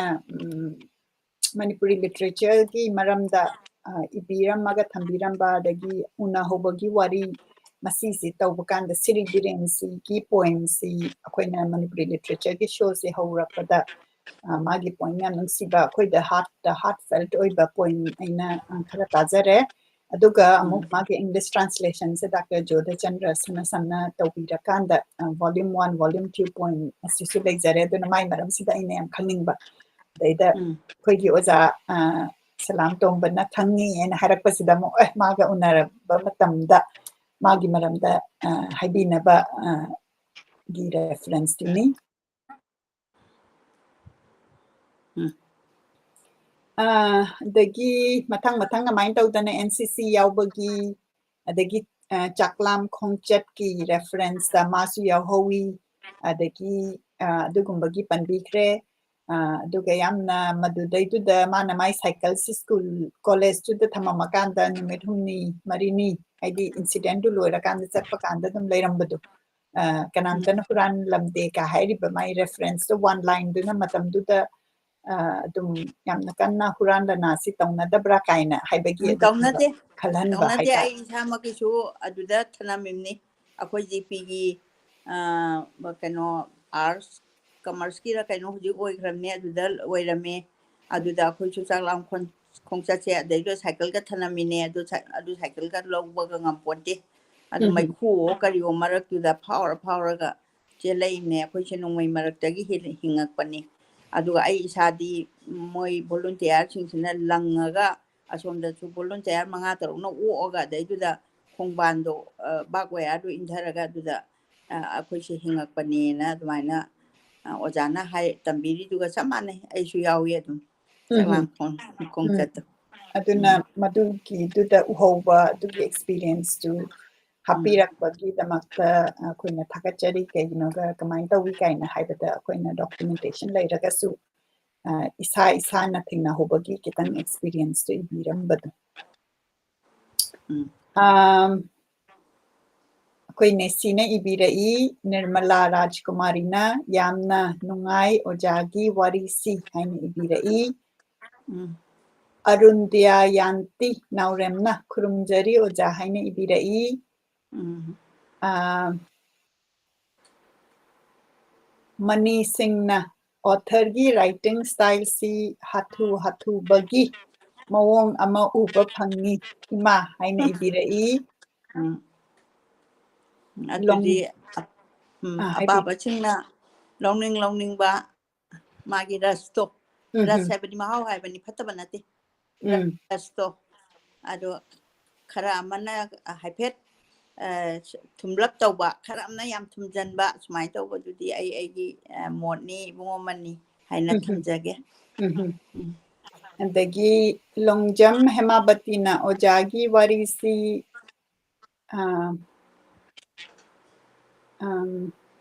namkhai haidara leitana nungaijai makha chathabirau haina ibirai Longjam Hemabati na soidana larik asi refer tawbinaba ningsingjari akoina akoigi main mission si akoigi author amadi larik asi promote tawjabani aduga akoina support tawminasi larik full si leirakanda akoi paminabagi aduna soidana larik si yankhatpiyu Abung Thokchomna Ibok amadi inebu khurumjari nada yektana punsi ungsangna matam kuina leibikho haina ibirai yam nungsi abungi comment asi papada Hamom Pramodna khurumjari ima thagachari finding the voices yengjari haina akoi Canada dagi promote yengbiri yam nungai icha promote kuso aina mu sida wari saba phangbache yam nungaire marakta adumaina he haibiro dudi ngasigidi akoigi sipung ama su henjalakle aduna kaino loisinna bahona jarage yengbiriba pungnamakpu thagachari akoina ming doinamak pathoktragasu nganthoi Helen Olivia Ningthaujam Keso Prema Lata Tahir Ali Lina Sakitombi Thaukung Atomba Herojit yengbibagi yamna thagachari akhoi smai tawdana akhoi kari larik phongi karamba wari literature da kari larik lei haibasi akhoi miyam yengminasi saugatminasi aduga adomna writer oibiragadi adum akhoida message tawbirau akhoi na chomthukjare ibasi larik nainaba aduga karamba larik leiri author singi damakta chomthuk chabani hairaga matang asida ima loisinaba honarasi imana ani kari habiningale ai ngangkhoi leitana yengbiriba ichasing inausing isusing ꯈ꯭ꯋꯥꯏ ꯈꯨꯠꯄꯤꯕꯨ ꯑꯩꯅ ꯊꯥꯒꯠꯆꯔꯤ ꯂꯣꯏꯅꯅ ꯃꯊꯪꯒꯤꯗꯗꯤ ꯄꯥꯎꯡꯇꯣꯝꯕꯤꯅ ꯃꯊꯪꯒꯤꯗꯕꯨꯗꯤ ꯑꯩꯅ ꯃꯨꯅꯤꯒꯤ ꯑꯅꯤ ꯌꯥꯝꯅ ꯅꯨꯡꯉꯥꯏꯕ ꯅꯤꯡꯉꯝꯗꯕ ꯑꯗꯨꯒ ꯑꯅꯤ ꯌꯥꯎꯔꯤ ꯑꯗꯨ ꯄꯥꯈꯤꯅꯤ ꯊꯥꯡꯖꯗ ꯑꯗꯨꯒ ꯃꯊꯪꯗꯤ ꯑꯩꯅ ꯍꯤꯖꯝꯒꯨꯟꯅꯒꯤ ꯅꯣꯕꯦꯜꯁꯤ ꯂꯃꯟꯗꯤ ꯂꯣꯏꯁꯤꯟꯖꯈ꯭ꯔꯕꯅꯤ ꯂꯥꯏꯕ꯭ꯔꯦꯔꯤꯗ ꯊꯝꯖꯤꯟꯖꯈ꯭ꯔꯕꯅꯤ ꯑꯗꯨꯒ ꯃꯊꯪꯁꯦ ꯑꯩꯈꯣꯏ ꯇꯥꯗ ꯍꯥꯏꯅ ꯑꯃ ꯏꯌꯦꯕ ꯃꯥꯅ ꯑꯗꯨ ꯏꯪꯂꯤꯁꯇꯁꯨ ꯑꯅꯨꯕꯥꯠ ꯇꯧꯔꯦ ꯍꯥꯏꯔꯤ ꯃꯥꯏ ꯕ꯭ꯔꯗꯔ ꯍꯥꯏꯕ ꯑꯣꯏꯔ ꯃꯥꯜꯂꯦ ꯑꯗꯨꯃ ꯑꯅꯤꯁꯦ ꯑꯩꯈꯣꯏ ꯇꯥꯗꯁꯤ ꯀꯅꯥꯒꯨꯝꯕꯅ ꯑꯩ ꯂꯥꯏꯔꯤꯛ ꯂꯩꯇ꯭ꯔꯤꯑꯕ ꯑꯗꯨꯒ ꯕꯤꯔ ꯇꯤꯀꯦꯟꯗ꯭ꯔꯖꯤꯠꯇꯨ ꯄꯥꯏꯕꯗꯨ ꯈꯤꯇꯪ ꯀꯩꯅꯣ ꯇꯧꯒꯅꯤ ꯑꯗꯨꯅ ꯑꯩꯈꯣꯏ ꯇꯥꯗꯁꯦ ꯃꯥꯒꯤ ꯅꯣꯕꯦꯜ ꯑꯣꯏꯅ ꯄꯤꯛꯇꯛꯅ ꯏꯔꯒ ꯌꯥꯝ ꯐꯖꯕ ꯃꯥꯏ ꯀꯦꯔꯦꯛꯇꯔꯁꯤꯡꯁꯦ ꯑꯗꯨꯃꯥꯏꯅ ꯑꯣꯖꯥꯅꯁꯨ ꯇꯥꯛꯄꯤꯔꯛꯑꯦ ꯑꯗꯨꯃꯥꯏꯅ ꯇꯧꯗꯅ ꯍꯤꯖꯝꯒꯤ ꯄꯥꯕꯨꯡ ꯒꯨꯅꯣꯒꯤ ꯑꯩꯈꯣꯏ ꯇꯥꯗꯁꯦ ꯑꯩ ꯃꯤꯌꯥꯝꯒꯤ ꯃꯐꯝꯗ ꯂꯥꯟꯊꯣꯛꯀꯦꯅ ꯈꯟꯖꯔꯤ ꯃꯤꯌꯥꯝꯒꯤꯁꯨ ꯑꯄꯥꯝꯕ ꯀꯔꯤ ꯇꯧꯁꯤꯒꯦ ꯍꯥꯏꯕꯗꯨꯁꯨ ꯑꯗꯨꯝ ꯁꯖꯦꯁꯟ ꯇꯧꯕꯤꯔꯛꯎ ꯑꯗꯨꯒ ꯃꯇꯝꯁꯤ ꯌꯥꯝ ꯐꯪꯗꯕꯅꯤꯅ ꯊꯥꯡꯖ ꯈꯛꯇꯪ ꯑꯣꯏꯒꯗꯧꯔꯦ ꯑꯩꯈꯣꯏꯒꯤꯁꯦ ꯏꯆꯥ ꯃꯣꯅꯤꯀꯥꯁꯨ ꯃꯥ ꯑꯣꯐꯤꯁ ꯀꯥꯔꯕꯅꯤꯅ ꯌꯦꯡꯕ ꯉꯝꯗ꯭ꯔꯦ ꯑꯩꯁꯨ ꯑꯌꯨꯛ ꯉꯟꯇꯥꯗ ꯑꯃꯨꯛ ꯔꯦꯀꯣꯔꯗꯤꯡꯒ ꯂꯧꯅꯕꯒꯤ ꯍꯣꯠꯅꯕꯁꯦ ꯑꯩꯉꯣꯟꯗꯁꯨ ꯈꯤꯇꯪ ꯋꯥꯕ ꯑꯗꯣ ꯋꯥꯗ꯭ꯔꯒꯗꯤ ꯁꯪꯅꯔꯒꯗꯤ ꯀꯩꯁꯨ ꯀꯥꯏꯗꯦ ꯑꯗꯨꯅ ꯃꯇꯝ ꯈꯔ ꯊꯥꯡꯖꯗ ꯑꯃꯨꯛ ꯄꯨꯟꯅ ꯎꯟꯅꯃꯤꯟꯅꯕ ꯑꯗ ꯈ꯭ꯋꯥꯏ ꯅꯨꯡꯉꯥꯏꯕꯁꯦ ꯅꯍꯥꯟꯃꯨꯛ ꯖꯍꯦꯔꯥꯒꯤ ꯂꯣꯏꯈꯤꯕꯁꯦ ꯄꯥꯎꯡꯇꯣꯝꯕꯤꯅ ꯉꯁꯥꯏꯁꯦ ꯖꯍꯦꯔꯥꯗꯨ ꯂꯣꯏꯈ꯭ꯔꯕ ꯏꯕꯦꯝꯃ ꯍꯥꯏꯅ ꯍꯪꯉꯛꯑꯦ ꯃꯥꯗꯤ ꯁꯨꯝ ꯑꯃꯅꯤꯒ ꯇꯥꯔꯒ ꯇꯥꯗꯕ ꯌꯥꯎꯖꯥꯠꯅꯦ ꯑꯗ ꯑꯩꯅ ꯑꯣꯖꯥ ꯑꯩ ꯂꯣꯏꯁꯤꯟꯈ꯭ꯔꯦ ꯅꯍꯥꯟꯃꯨꯛꯀꯤ ꯊꯥꯡꯖꯗ ꯑꯗꯣ ꯀꯥꯏꯗꯒꯤ ꯌꯦꯡꯉꯤ ꯑꯩꯅ ꯌꯦꯡꯕꯗꯣ ꯑꯁ ꯃꯤꯁꯨ ꯐꯅꯌꯥꯝ ꯌꯦꯡꯕꯅꯤꯅꯦ ꯍꯥꯏꯅ ꯍꯥꯏ ꯑꯗꯩꯗ ꯑꯩꯅ ꯑꯣꯖꯥ ꯀꯩꯅꯣ ꯁꯥꯎꯗꯤ ꯑꯔꯥꯕꯤꯌꯥꯗꯒꯤ ꯌꯥꯎꯔꯛꯑꯦ ꯑꯗꯒꯤ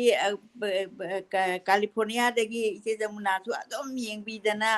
ꯇꯧꯔꯦ ꯑꯗꯒꯤ ꯏꯆꯥ ꯄ꯭ꯔꯃꯣꯗꯁꯨ ꯌꯦꯡꯉꯦ ꯑꯗꯣ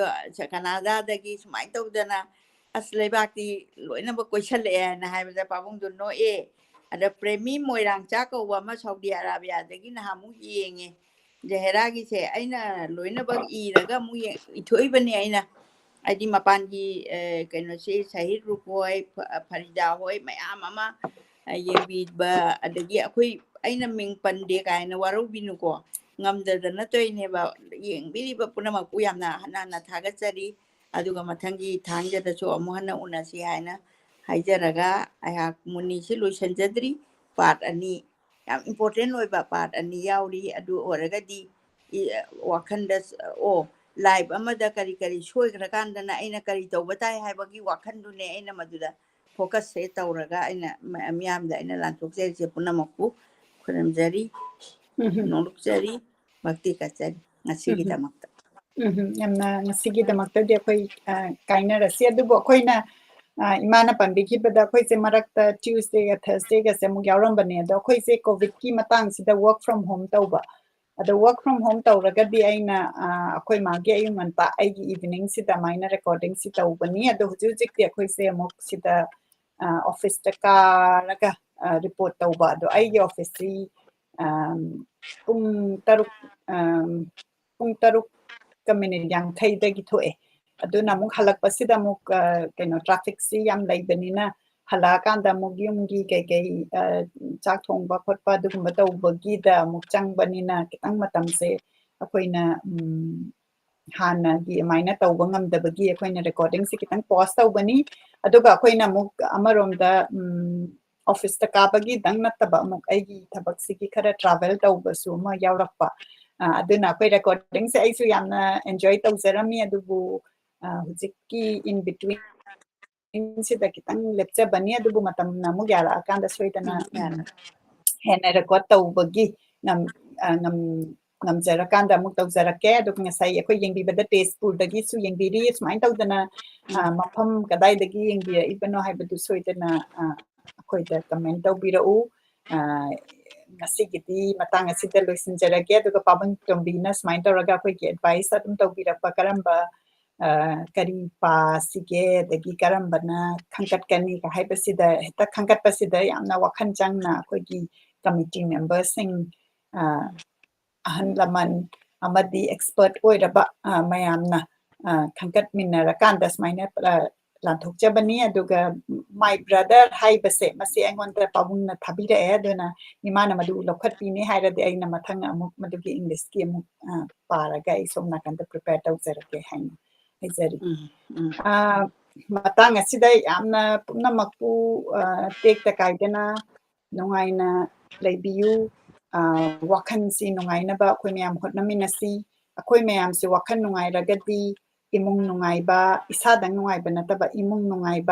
ꯅꯨꯡꯉꯥꯏꯔꯒꯗꯤ ꯂꯩꯕꯥꯛ ꯅꯨꯡꯉꯥꯏꯕ ꯑꯗꯨ ꯑꯣꯏꯒꯅꯤ ꯑꯗꯨꯅ ꯋꯥꯈꯜ ꯅꯨꯡꯉꯥꯏꯔꯒꯗꯤ ꯐꯠꯇꯕ ꯋꯥꯈꯜꯁꯨ ꯑꯩꯈꯣꯏꯒꯤ ꯀꯣꯛꯁꯤꯗ ꯆꯪꯕ ꯉꯝꯃꯣꯏ ꯑꯩꯈꯣꯏꯒꯤ ꯑꯗꯨꯅ ꯋꯥꯈꯜ ꯅꯨꯡꯉꯥꯏꯇ꯭ꯔꯀꯥꯟꯗ ꯀꯃꯥꯏꯅ ꯋꯥꯈꯜ ꯅꯨꯡꯉꯥꯏꯕꯔꯣꯝꯗ ꯆꯪꯒꯅꯤ ꯍꯥꯏꯕꯗꯨ ꯂꯤꯇꯔꯦꯆꯔꯁꯤꯅ ꯌꯥꯝꯅ ꯆꯥꯎꯕ ꯊꯧꯗꯥꯡ ꯑꯃ ꯑꯣꯏ ꯍꯥꯏꯕꯁꯤ ꯊꯥꯖꯔꯀꯥꯟꯗ ꯑꯩꯈꯣꯏꯅ ꯉꯁꯤꯒꯤꯗꯤ ꯄ꯭ꯔꯣꯒ꯭ꯔꯥꯝ ꯑꯁꯤ ꯂꯣꯏꯁꯤꯟꯖꯔꯒꯦ ꯌꯦꯡꯕꯤꯔꯤꯕ ꯄꯨꯝꯅꯃꯛꯄꯨ ꯍꯟꯅ ꯍꯟꯅ ꯊꯥꯒꯠꯆꯔꯤ ꯏꯃꯥꯕꯨꯁꯨ ꯍꯟꯅ ꯍꯟꯅ ꯊꯥꯒꯠꯆꯔꯤ ꯈꯨꯔꯨꯝꯖꯔꯤ